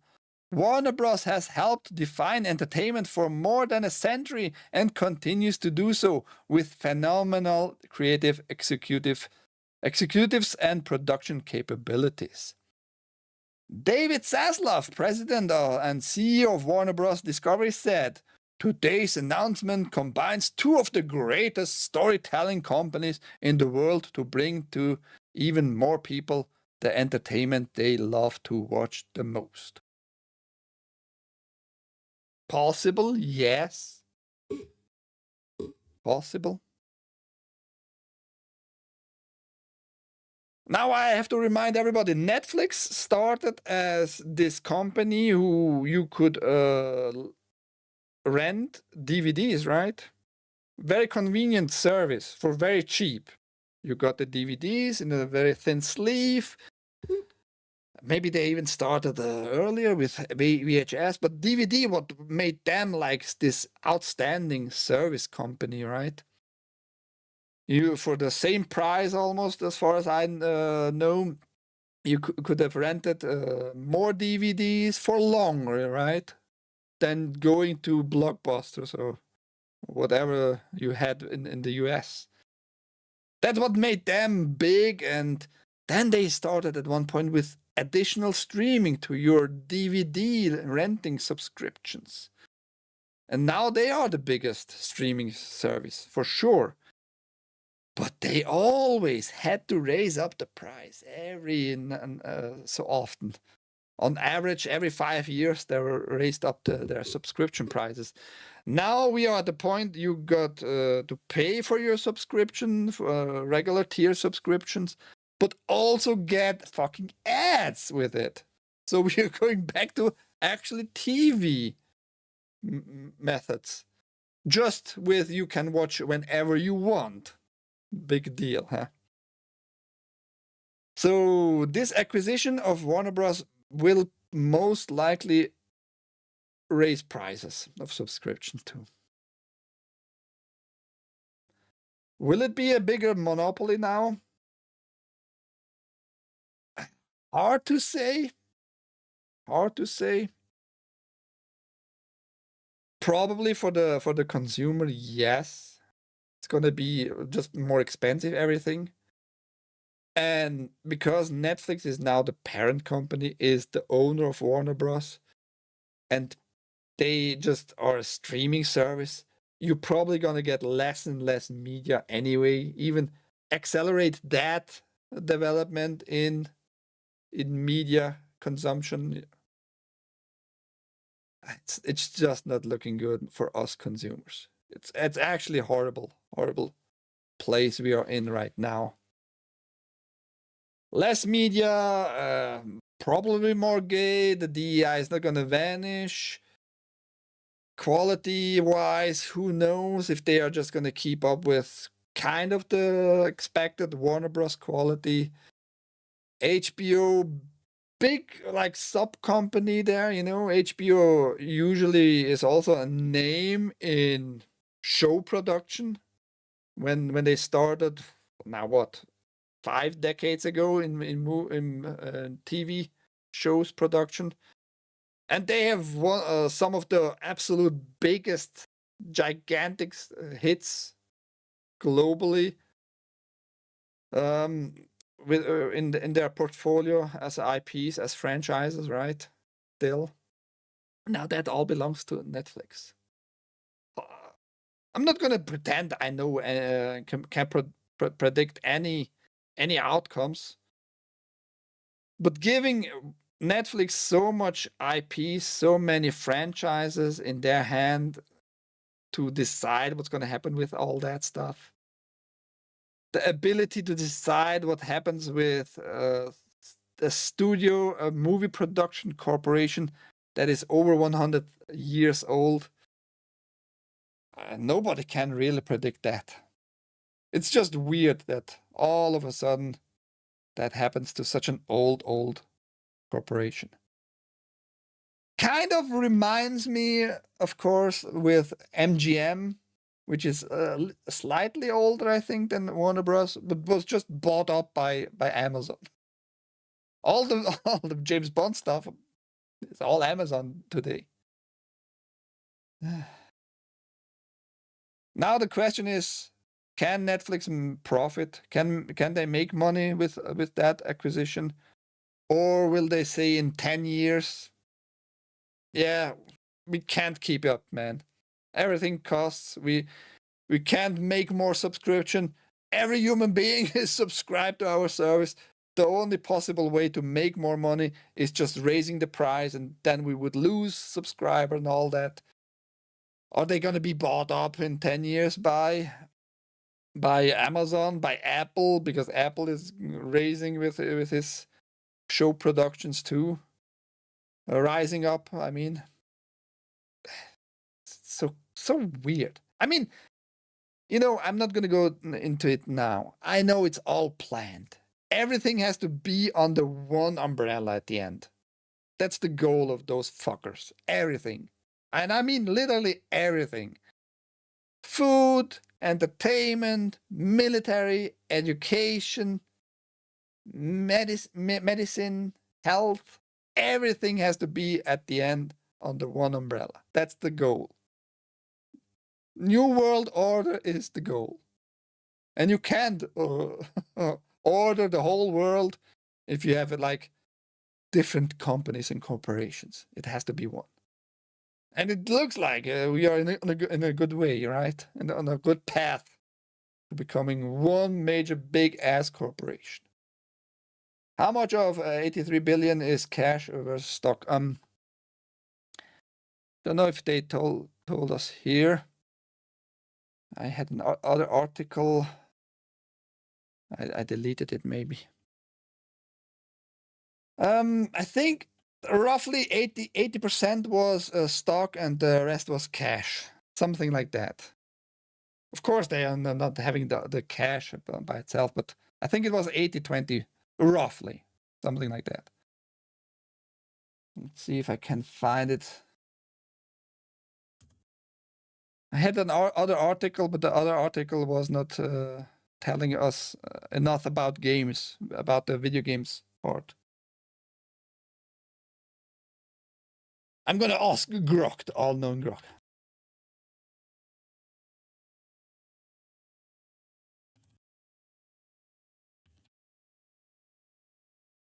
I'm pretty sure the number is sort of correct. Like 80% was maybe a little bit more or less. According to the all-knowing, never wrong Grok, cash is being 60 billions, roughly 60 billion stock. Oh, it's the other way around. Cash is being 60 billion US dollars and the stock is going to be a little bit less than 12 billion. Something like that. It doesn't matter though. If the deal goes through, who cares how much cash really changes hands and how much the stockholder really can expect to get? Doesn't matter really at the end. Only it matters only for those people who say like, I don't want to be in this company involved and invested anymore. I'm gonna cash out. Resist centralized power, buy physical media, collectibles, gold, silver. Yeah. Actually, I saw that was maybe 3-4 weeks ago. Jersey Lee reposted.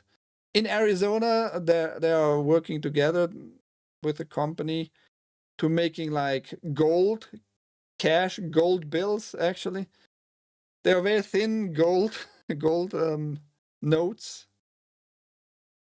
Very interesting idea. I would love to see if that kicks off, if like the real value of metals, of those precious metals actually being used as cash again.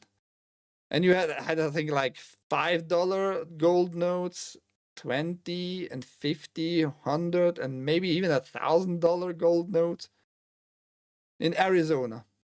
Very interesting topic there. So yes, if you want to invest, and it's like gold, it's real metal in those notes, which is very, very interesting.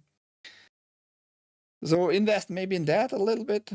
They have a lineup coming up soon. I heard that little presentation of silver notes.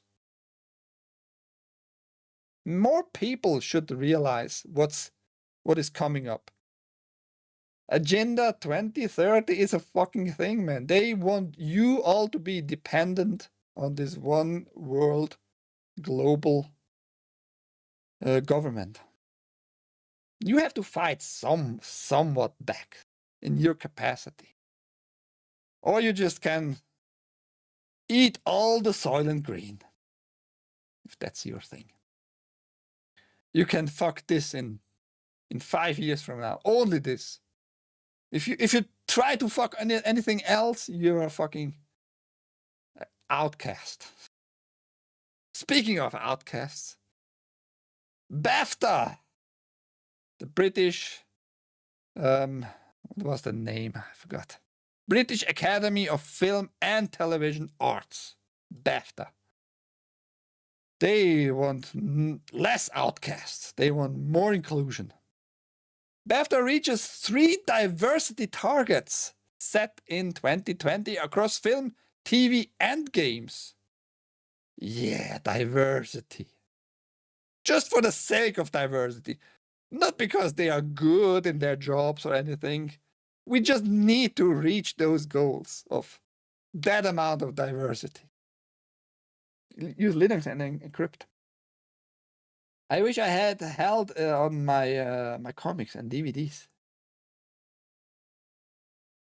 Yeah, I mean, most DVDs you will always be able to buy, like even like the original, not buy or download the original first release. I think that's never going to go away as long as you have the means of downloading in certain corners of the internet in general. Paper money with enough gold dust to actually equal value. Yes. Soylent Green is vexed people. Yes. Eat them up. The new Soylent Yellow, man, is better. BAFTA has released its annual membership data for film, television, and games, and has reached 3 of its diversity targets originally set in 2020. As of 2025, BAFTA has achieved its target of 20% for minority ethnic groups, alongside 12% for deaf, disabled, and neurodivergent members, and 10% of LGBTQ plus members. Isn't that like the same? Like, aren't you like a real retard already when you consider yourself LGBTQ? Doesn't the T stand for retarded? Are you not double counting certain numbers here? deaf, disabled, and neurodivergent. Just say retards. Yeah, I know. Big deal. It's the new name, the new word. Sorry, not name, word. The R word, the new R word. You're not allowed to say retard. Just under half of BAFTA members identify as women, with the target set at 50%. It did note that over half of new members that have joined since 2020 identify as women. That tells me actually, I mean, I'm a little bit longer in this observation topic here of genders and all that shit. That tells me a lot. That you needed to make very sure that identify is included here. That's a very important attribute, a very important factor for you, for your thing here. They just identify as women. Either you are a woman or you are not. If your balls are just very small, you still are a dude, but probably just gay. I don't fucking know. But you're certainly not a woman. BAFTA introduced a socioeconomic background target in 2023, with 19% of current members coming from working class backgrounds. Okay. BAFTA bastards, ass fucking tranny assholes. I wouldn't go that far. I'm gonna say a little bit what BAFTA is more in a second here.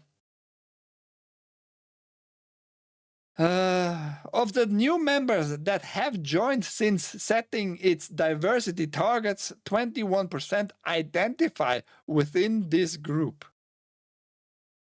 of the working class group. How can you identify yourself in a working class group? How does that make even sense? Your identity fucking driven policies are going fucking insane these days. I mean, really insane. Where is your line, really? They have still not managed to identify a line, because that line is being keep pushing forwards to no ends, actually.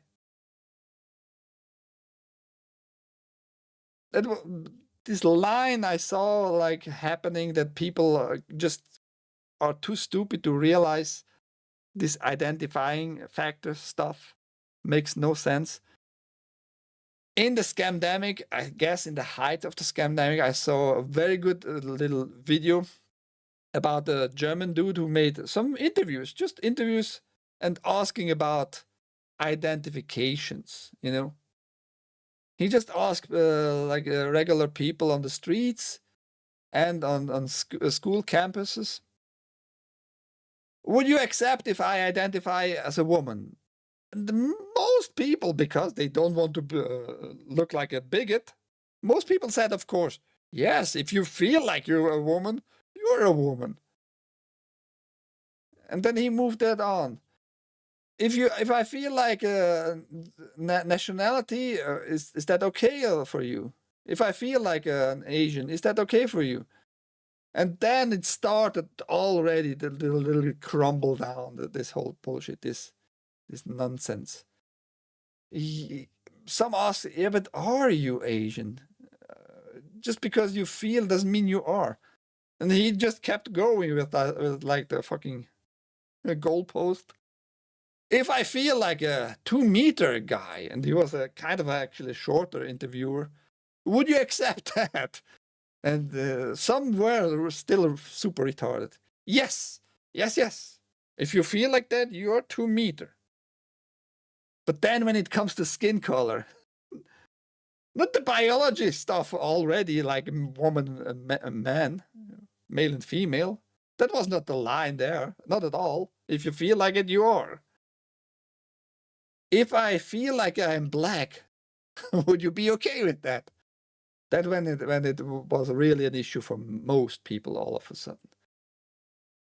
You still had extra retards, of course.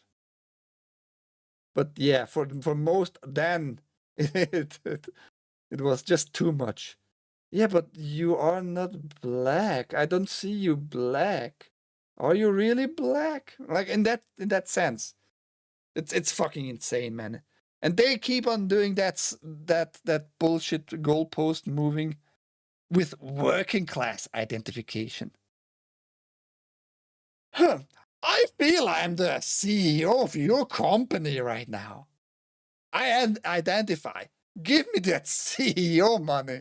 Hey, are you denying my identity? You're a fucking bigot. How can you deny my CEO identity? I now need some stocks from your company. I don't work even at all here. I have zero connection with your big ass corporation, but I identify as it. You know, absolutely retarded. More lizard people. Even lizard, like regular lizard people, have more fucking brain and make more sense, man. Even, that's progressive in a nutshell, like. Yeah, I know that, but still. Who is buying that shit? That's my question. Who is buying that shit? Rachel Dolezal versus Bruce Jenner in 2015. Two opposite reactions from lefty retards. I don't know about that happening there, Sarge. If I remember it, I'm gonna look it up later. Sometimes I feel like a nut, sometimes I don't. That's ouch my junk. Or sometimes I feel like I have nuts, sometimes I don't. Non-binary slogan. Nah, that's not non-binary. That's gender fluid. That's a... Sarge, get your fucking LGBTQA plus double, triple AI facts right, man. Almond Joy. Almond Joy, what?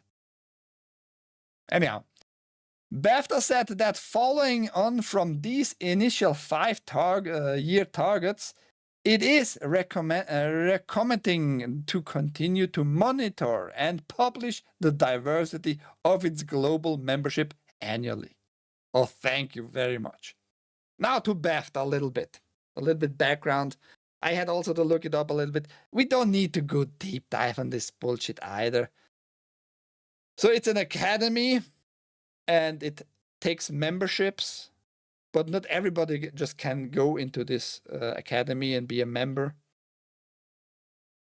Senior memberships are gonna pay about $450 or something like that for a membership, but you need to be in the media, meaning in the movies or in the TV, having 5 years of experience, movie, TVs, or games. And they are refining it in the small print a little bit more what is considered as experience and all that. But you need to have some kind of experience.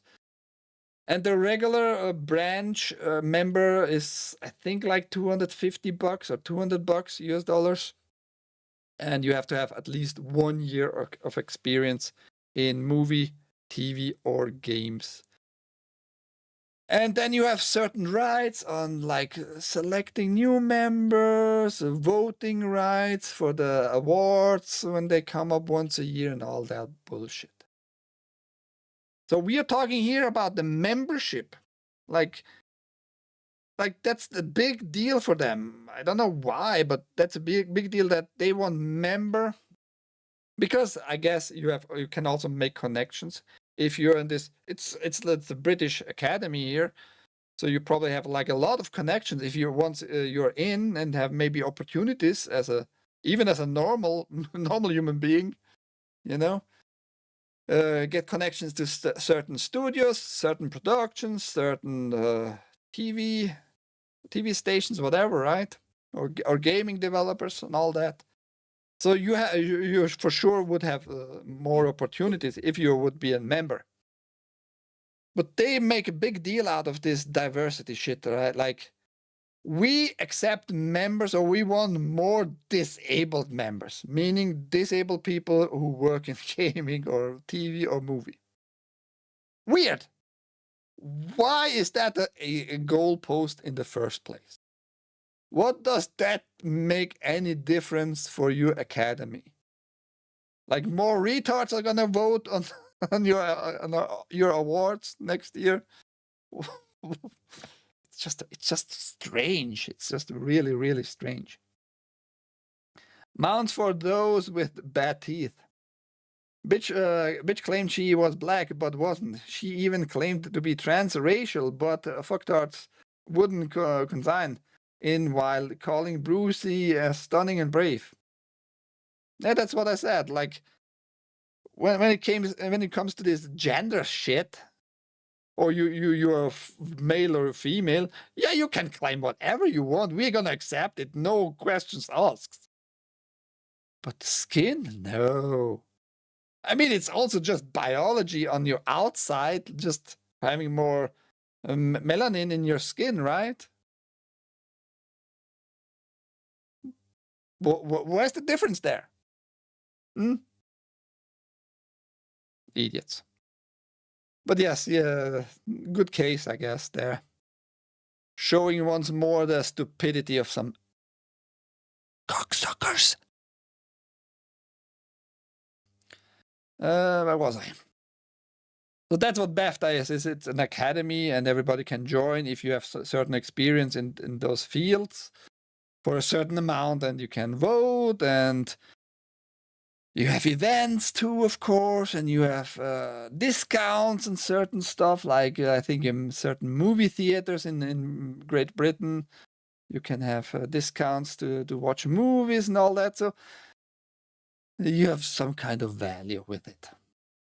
BAFTA said that following on from these initial 5-year target, oh, I've read this already, it aims to increase its target for deaf, disabled, and neurodivergent members to 18% by 2030, and has implemented a target of 25% of new members from working class backgrounds.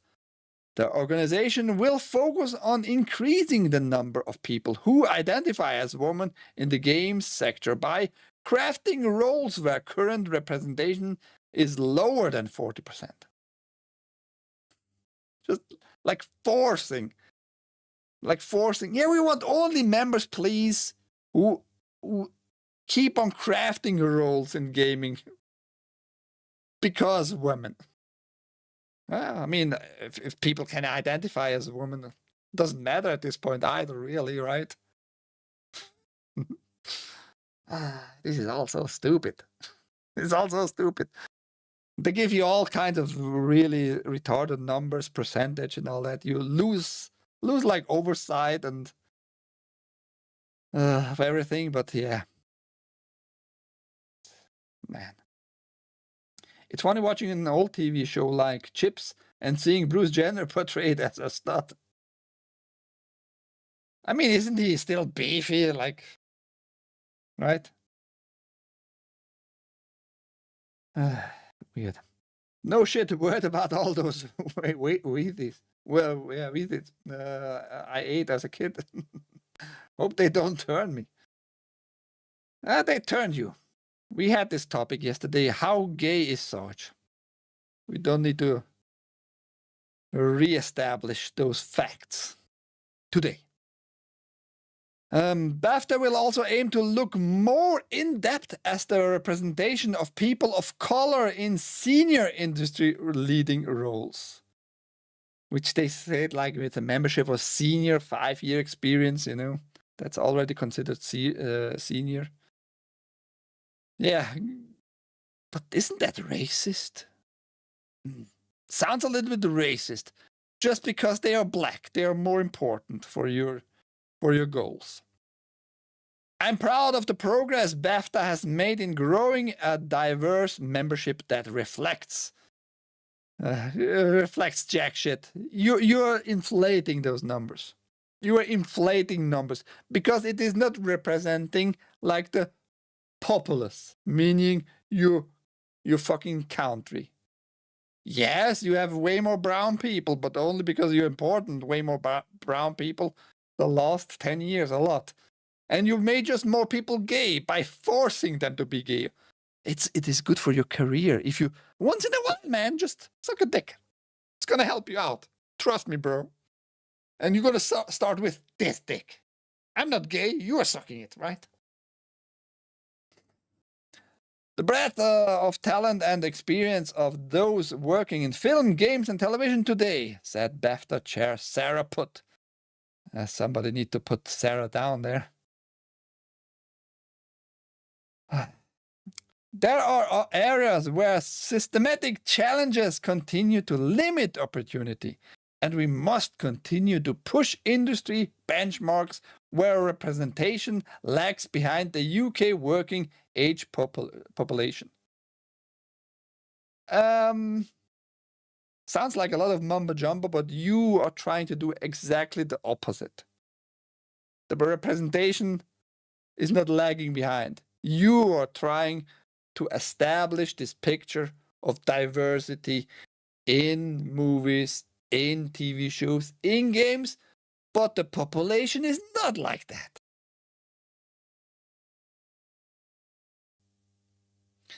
On the other hand, the word population might be interesting. Isn't that like a process? Not only like people. People would be like a consisting type of thing of certain stuff, but population is it's a process of adding population, making the population, you know. At least it's more clear for me in German. Bevölkerung, it's a process, just like you're watering something. Bewässerung, meaning to do the watering of your land and all that, of your garden. And Bevölkerung, Volk, would be like the people in that sense, and population might be like the process. If is that am I seeing that maybe right? So maybe you're playing word games here and just faking your shit.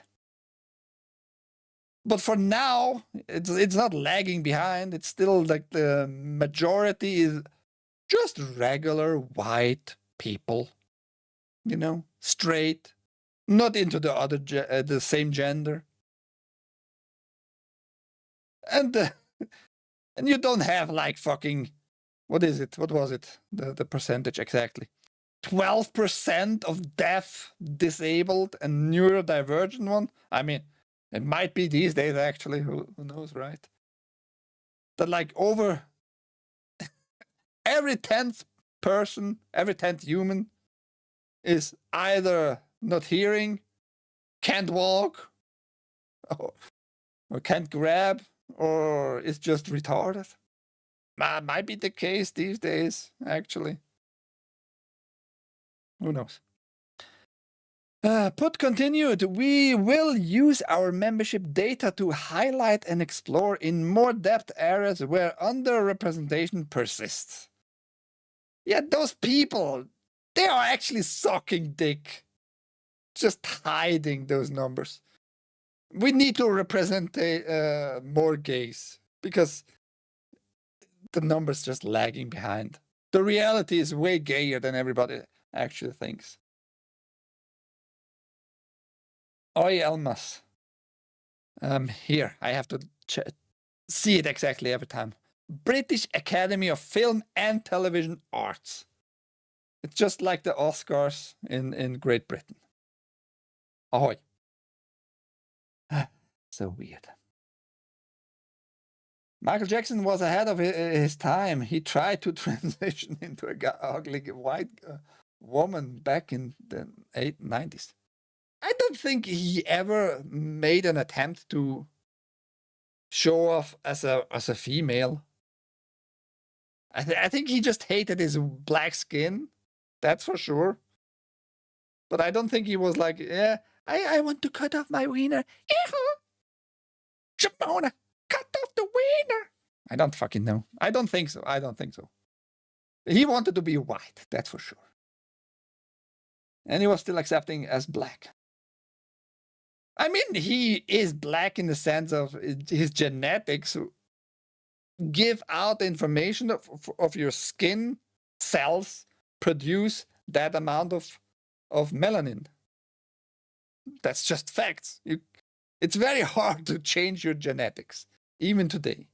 You have CRISPR technology, which is like real-time change of your genetic material and such in cells. You probably could grow actually some kind of wings. We most likely have some genetic information. But yes, it's going to be a little bit tougher. Way more expensive. Cougars are cougars, but I landed mine years ago, so I'm set. I might tell the youth to make me proud, though. Are you a good example, though, Sarge? Everybody needs to know you still love the BBCs. I'm not going to tell the new viewer here, Elma, what a BBC is in your case. You can explain yourself. Gonna be late at night if we don't get out the door. Just stick for 3 more minutes, Mrs. Sarge. Through BAFTA's talent development programs and bursaries, we will continue to provide access to support and professional networks. In order that talented people from all backgrounds have the opportunity to enrich our industry and culture with their stories and skills. Our industry and culture with their skills.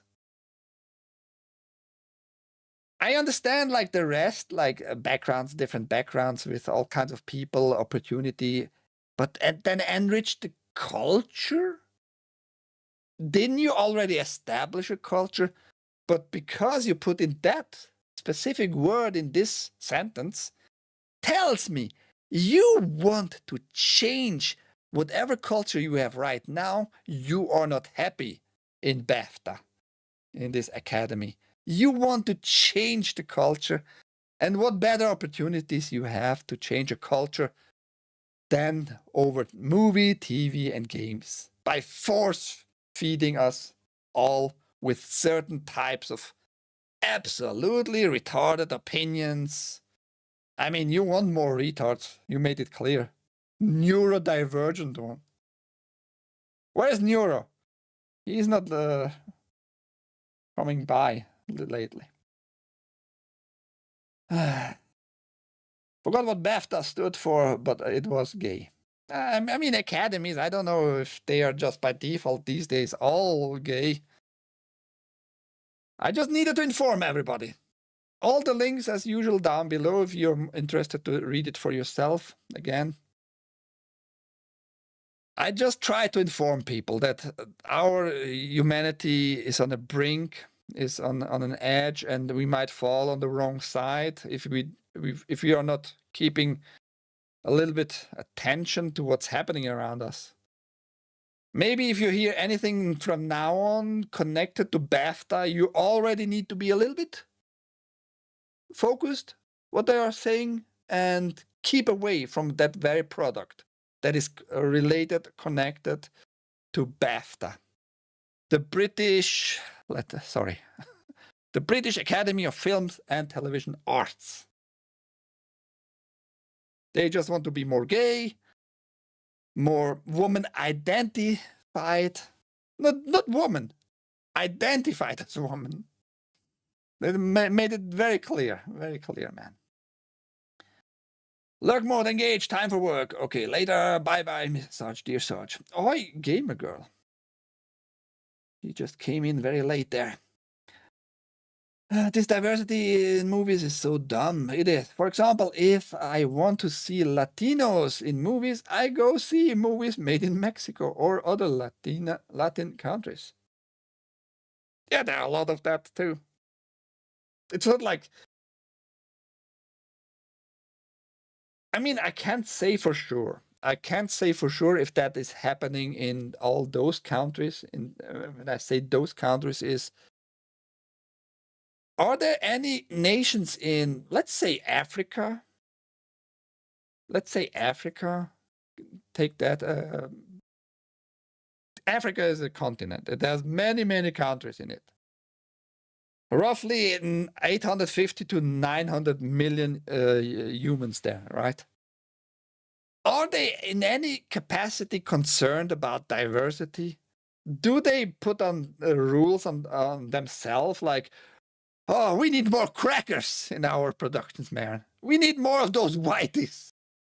We can't have just this majority of black people. We need more diversity.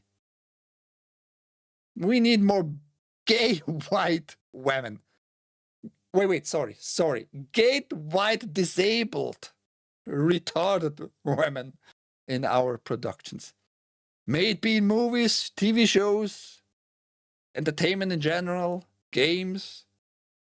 Have they put any rules upon themselves so far? I don't know. I doubt it, to be honest. Same goes for South America. Do all those Portuguese and Spanish-speaking nations and countries put any thought, any energy, any fucking time in those making some DEI rules? We need more gringos. Sí, more gringos. More gay gringos. But not only gringos, they need to have no vagina, but identify as dude. I don't know. Is that a thing down there? I don't know. I doubt it, though. I just doubt it. But yes, if we want more of that stuff, there is so much. There are so many black, in that sense, black movies or Latina movies, shows, games. There are enough of that shit out there. Why do you need? I mean, I don't know. I know why. It's again a goal of the 2013 agenda. Everything has to be put in a blender. Start, mix it to a somewhat brown mess, and call it a day. And we're gonna rule over all of that. I know why, but why people don't see that? That part I really don't understand. I really don't understand that part. Michael Jackson had a skin disease. My dad has it too. Might be, but he was also having a lot of fucking skin kind of replacement and using all kind of chemicals and all that shit. The lame excuse. Yeah, he had vitiligo. Vitiligo? Zuckerberg looks more and more gay each and every day. Yeah, but he can't beat supposedly up everybody's ass. He's a beefy little machine, a fighting machine, Mr. Zuckerberg. Mediocre girl always screams Godzilla, but she doesn't scream really because I don't know. She does her Godzilla, not screaming, but like pretending to scream. Fucking pretentious. South Africa is very anti-white. I need to talk more to, I guess, King of Biltong about that. But again, we don't know really because we don't pay too much attention on all those countries. Well, of course, retards are easier to control. Nobody's gonna control me, Pigo. Shut up. And I'm the best retard out there. Good to see ya, man. Mister, you're terrible puns. Hope all is well. Been busy off and on as usual. His skin disease was called Yeehaw! Yeehaw! Shimona! His skin disease was called Shimona!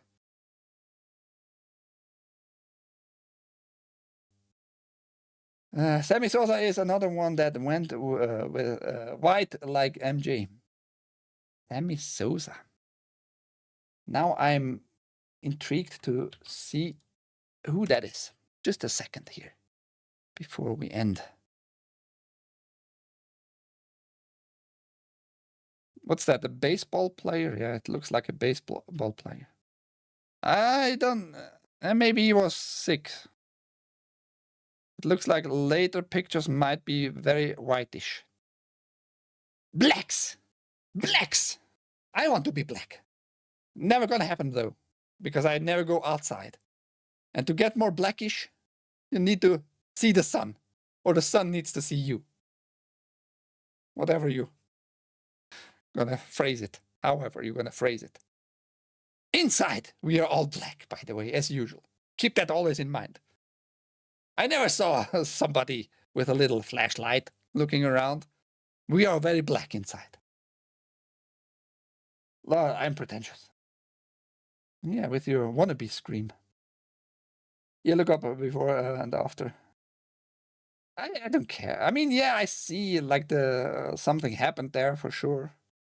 HollywoodLive.com, one picture having two pictures as a comparison there. I don't care though. If you have a real issue with your skin, yeah, I mean, you can't help it, I guess. And you just maybe force it, maybe like Michael Jackson did, just speed it up, accelerate like this transformation. But also he was like, his Negro nose, he was not very proud of his Negro nose, obviously, right? So he changed his nose, that's for sure. I don't see a change in this guy's nose. Who knows? Who cares? I don't give a shit about skin color. I like to make fun of every skin color and of every word. So if I say tranny, retard, nigger faggot, it's out there. It's just a funny long word. By the way, I made a song. I wrote a song about that. Did he have that condition instead of spots? Yeah, they can bleach their skin. I don't see spots. This guy, this Sosa guy, looks like the whole skin just got brighter. I would have 100 different noses to wear if I was Mike. Anyhow, at the end, it was very, very fun with you guys. It was also gay, as usual, because as soon as some certain people enter, it's going to get like certain amount of percentage gayer. Looking at you, Piku. No, Piku is not gay. He is very filthy. But I don't appreciate that he made fun of Final Fantasy VII 1997 4-disc Platinum Euro PAL edition, the greatest game ever produced. While he played this dog shit, dog water ass shit game, hack, what was it, hack sign? What hack infection? .hack / infection. All right, see you later, gamer. It was more like a trade simulator, it looks to me. I didn't saw what happened in the fight, really, to be honest. But I paid attention. .hack / you forgot one slash. Great anime, though. .hack / sign. Good anime, actually. I really have to rewatch. I was reminded yesterday. I actually have to rewatch. Sad anime though. Overall very sad. If you watch it through, kind of very sad if you think about it. And more actual than ever these days. Just saying. FF7 is good but overrated. It might be overrated, but it's better than all others. 4, 6, 9, 12 or better. Heck no. Shut up, Haste. You have no taste in jack shit. Nobody should listen to a guy who has body pillows. Reading on it now, Haste. Seems he had vitiligo and used makeup and eventually treatments to hide it. Seems he used Benequin, which would bleach skin if you have vitiligo. Make it more even looking. Everybody, I hope you enjoyed the gayness of today's show. Especially Godzilla wants FF69. It's gonna be a long way. Haste, Haste liked Final Fantasy 15. Do I have to say more? I'm going to repeat what I told multiple times by now. I played 30 hours. I tried to get into the Final Fantasy 15. Even after 30 hours, I was like getting nowhere. The story was going really nowhere, and it was the same lameness. I felt like I was doing jack shit progress. Fuck your taste in Final Fantasy Haste. Oh, oops, I was reading on MG. If I bleached my skin, I would be so white it would hurt your eyes to look. Tell me you are a cracker without telling me you are a cracker, monkey. Mayo monkey there, Godzilla. I'm pretty white too. You see it, like, especially here. Huh? Very white. Look at those whitey hands. If I would be in the sun, I would get pretty quickly actually some color. But nothing drags me outside. What can I say? Hopefully this weekend I'm gonna do some other streams. Who knows? Thank you for being around, everybody. I hope you had fun. I had fun, especially now I have still fun with your racisms there. But yeah, we have everything has to come to an end at one point. Let me not thoughts about the Sims possibly if there was a sudden color palette. Blah blah blah. blah. White ape, white. You forgot the W. I'm pale, but with olive tint, mostly because I'm of the belief that outside is for suckers. That's pretty. That's not very much Negro Latino talk there, mediocre gamer girl. If I have vitiligo, I wouldn't make a difference for me because I'm so white. My dad has color and you can see spots. You're a ginger. He doesn't like, I think he doesn't like to be called out. Your beard is fucking orange. You are absolutely a ginger. Whatever genetics else you have in you, I don't care. You are fucking ginger. Take care, everybody. Enjoy the rest of your day. Go outside. Maybe go outside, get some color. Have fun. Thank you for being around. Bye-bye.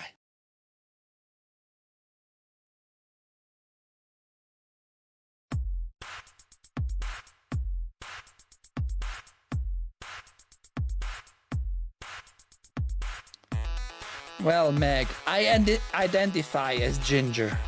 So I can call him Ginger.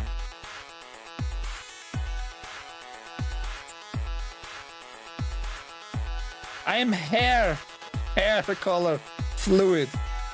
Whatever I need, I'm gonna be.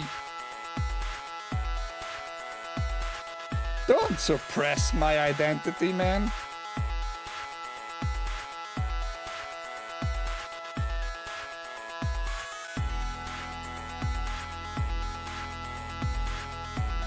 If you were not white, what ethnic group would you be?